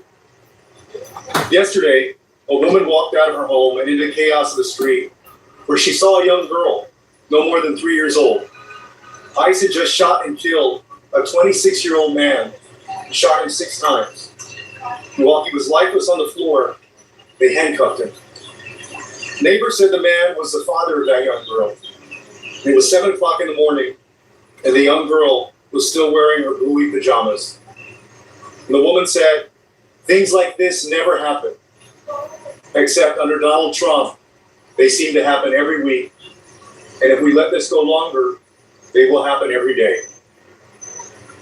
I've said for a while that there is a brutality by ICE on the streets and behind the prison walls of places like Dilley and Carnes and Pearsall and so many other detention centers across the country. This is an agency that is targeting, that is profiling, that is stalking Latinos across the country. I found it very interesting that in both cases, ICE has admitted that neither man was targeted, that they were not the targets of enforcement. I think there's a reason for that. Because they have contracted people who are essentially bounty hunters, as well as their regular agents, to go out in the streets, to look for people that beat up work trucks, to look for Latino men early in the morning and coming home at night, who are going to and from construction sites, who are going to stores to buy supplies for construction and home building, and they're targeting those folks. So they don't need names on a paper. They're driving around to see who's brown, driving around to see and listen to who speaks Spanish out in public. And then they're stopping those people. They're asking them whether they have papers. And in these last 2 cases, they've engaged in cold-blooded murder. I think you'll agree with me that when law enforcement has video to prove its case, it releases it right away. They release the video evidence right away. And yet ICE has released nothing in either case. In Lorenzo's case, they literally have not released a shred of evidence to support their claim that he was a danger to them. They were a danger to him. They were a danger to the Latino community. And all of this is driven by a racial animus out of the White House. Not just Donald Trump, but Stephen Miller, who's the architect of this racial animus and hatred and bigotry. So Americans have to stand up together, have to refuse to be silent. We have to disband ICE in this Congress. We have to freeze their hiring. We should give them no more money. Congress has to use every leverage that it can to change ICE's behavior. Otherwise, these killings will continue. There will be another victim in a few days or a few weeks. So I want to say thank you to the communities in Houston and throughout Texas who have spoken up loudly. The neighbors in Maine who got out yesterday into the streets and protest, and Americans across the country who have done the same thing. Your words matter. Your voices matter. Your actions matter. Thank you. Questions? I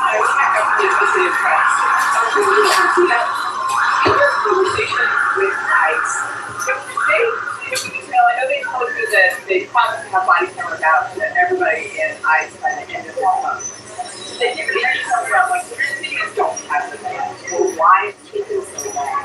Any more details about the body camera? No, it was a conversation that I had with the acting director. He's still not been confirmed. I believe he's been there 2 months. That probably part, of course, is that he worked at GEO, which is one of the detention providers under contract. In fact, the detainees are being held now in one of those facilities in Montgomery County. I visited there. What he said, he did not explain why it's not there. I reminded him of a promise that Christy Nome had made, that she was going to take the $20 million that she had for that and purchase and put them in the field. That reminded him that they've gotten billions and billions of dollars. And he said that he couldn't answer as to why it hadn't been done, but he committed that it would get done by the end of this month, that he would make sure that they were trained and in the field with all agents. And it's my understanding that probably about less than 30% of the agents in the field have body cam cameras.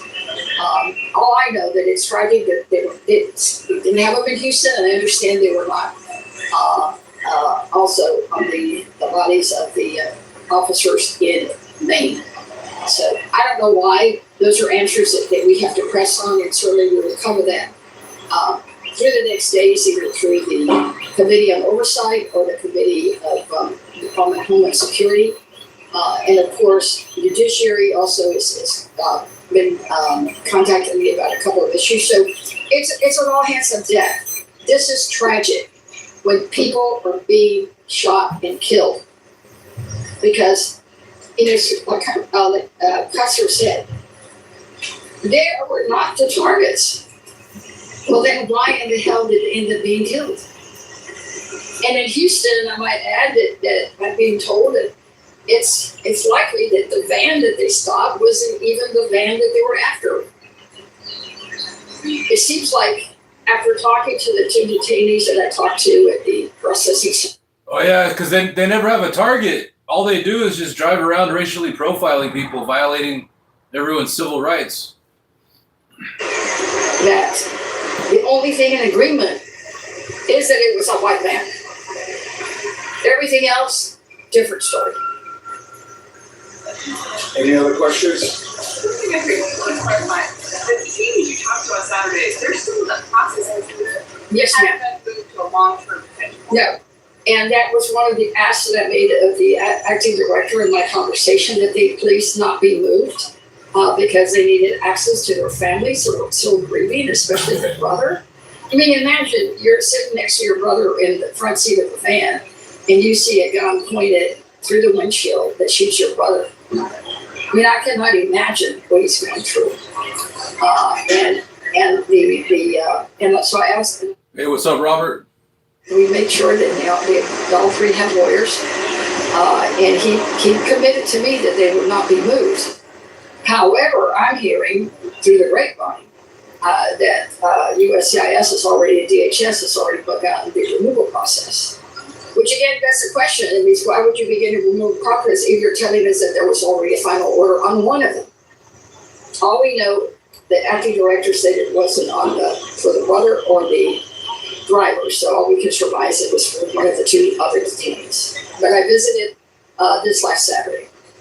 On the topic you mentioned within the bill hearing on July 24th, You said also the House Homeland Security Committee, is it just the Democrats in the committee or? That's correct, yes. Just participating in this? Democrats, sir. Would you be holding a similar hearing now and then? Well, we'll It just, take a look that at just that. happened This yesterday, and I know that Congressman Green had early on reached out to Ranking Member Thompson, and there was discussions about that. So we've started discussions last week, but in the event, regrettably again, just happened yesterday, so we'll see how we'll look for it. I just arrived late last night. Unfortunately, my flight was delayed at that point. I just got here in time for vote, so I've not had time to visit with anyone. Well, let's go check out. That's pretty much the end of that press conference from Houston. Let's check out. Let's check out the senator from Maine. I think his name's like something Nirav Shah. Funding for ICE be withheld? Should ICE be defunded until they agree to like concrete reforms? Yeah, I think this is the guy that replaced Graham Plattner or something like that. So they're advocated for. Wow, that is. Here we go.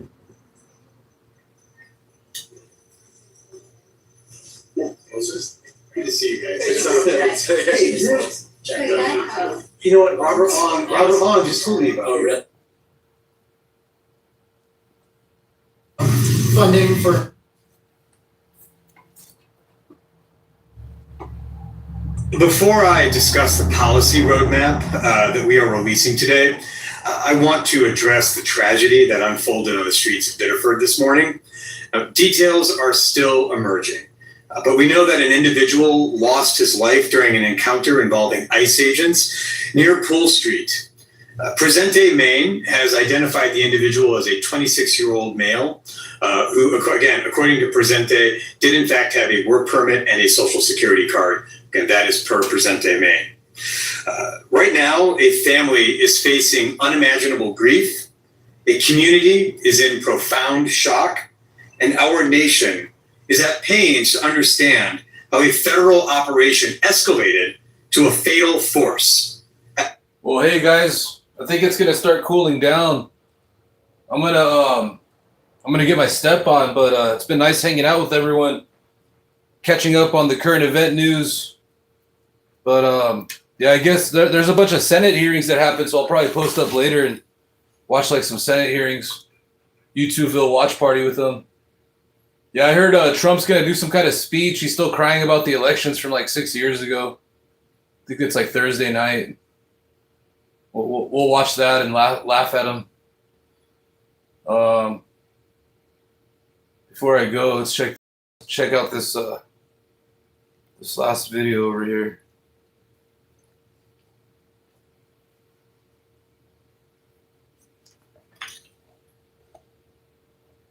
And where is it? Hey, Carlo, watch out.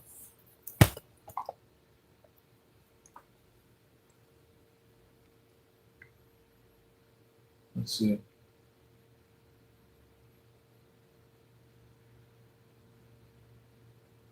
Yeah, there's like 4 or 5 hearings to watch.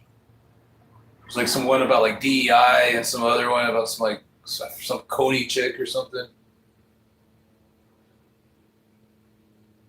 Damn, where's that?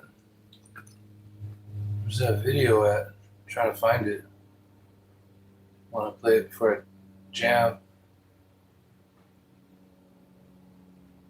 Oh, here it is. All right, here we go. Always got to leave off with this.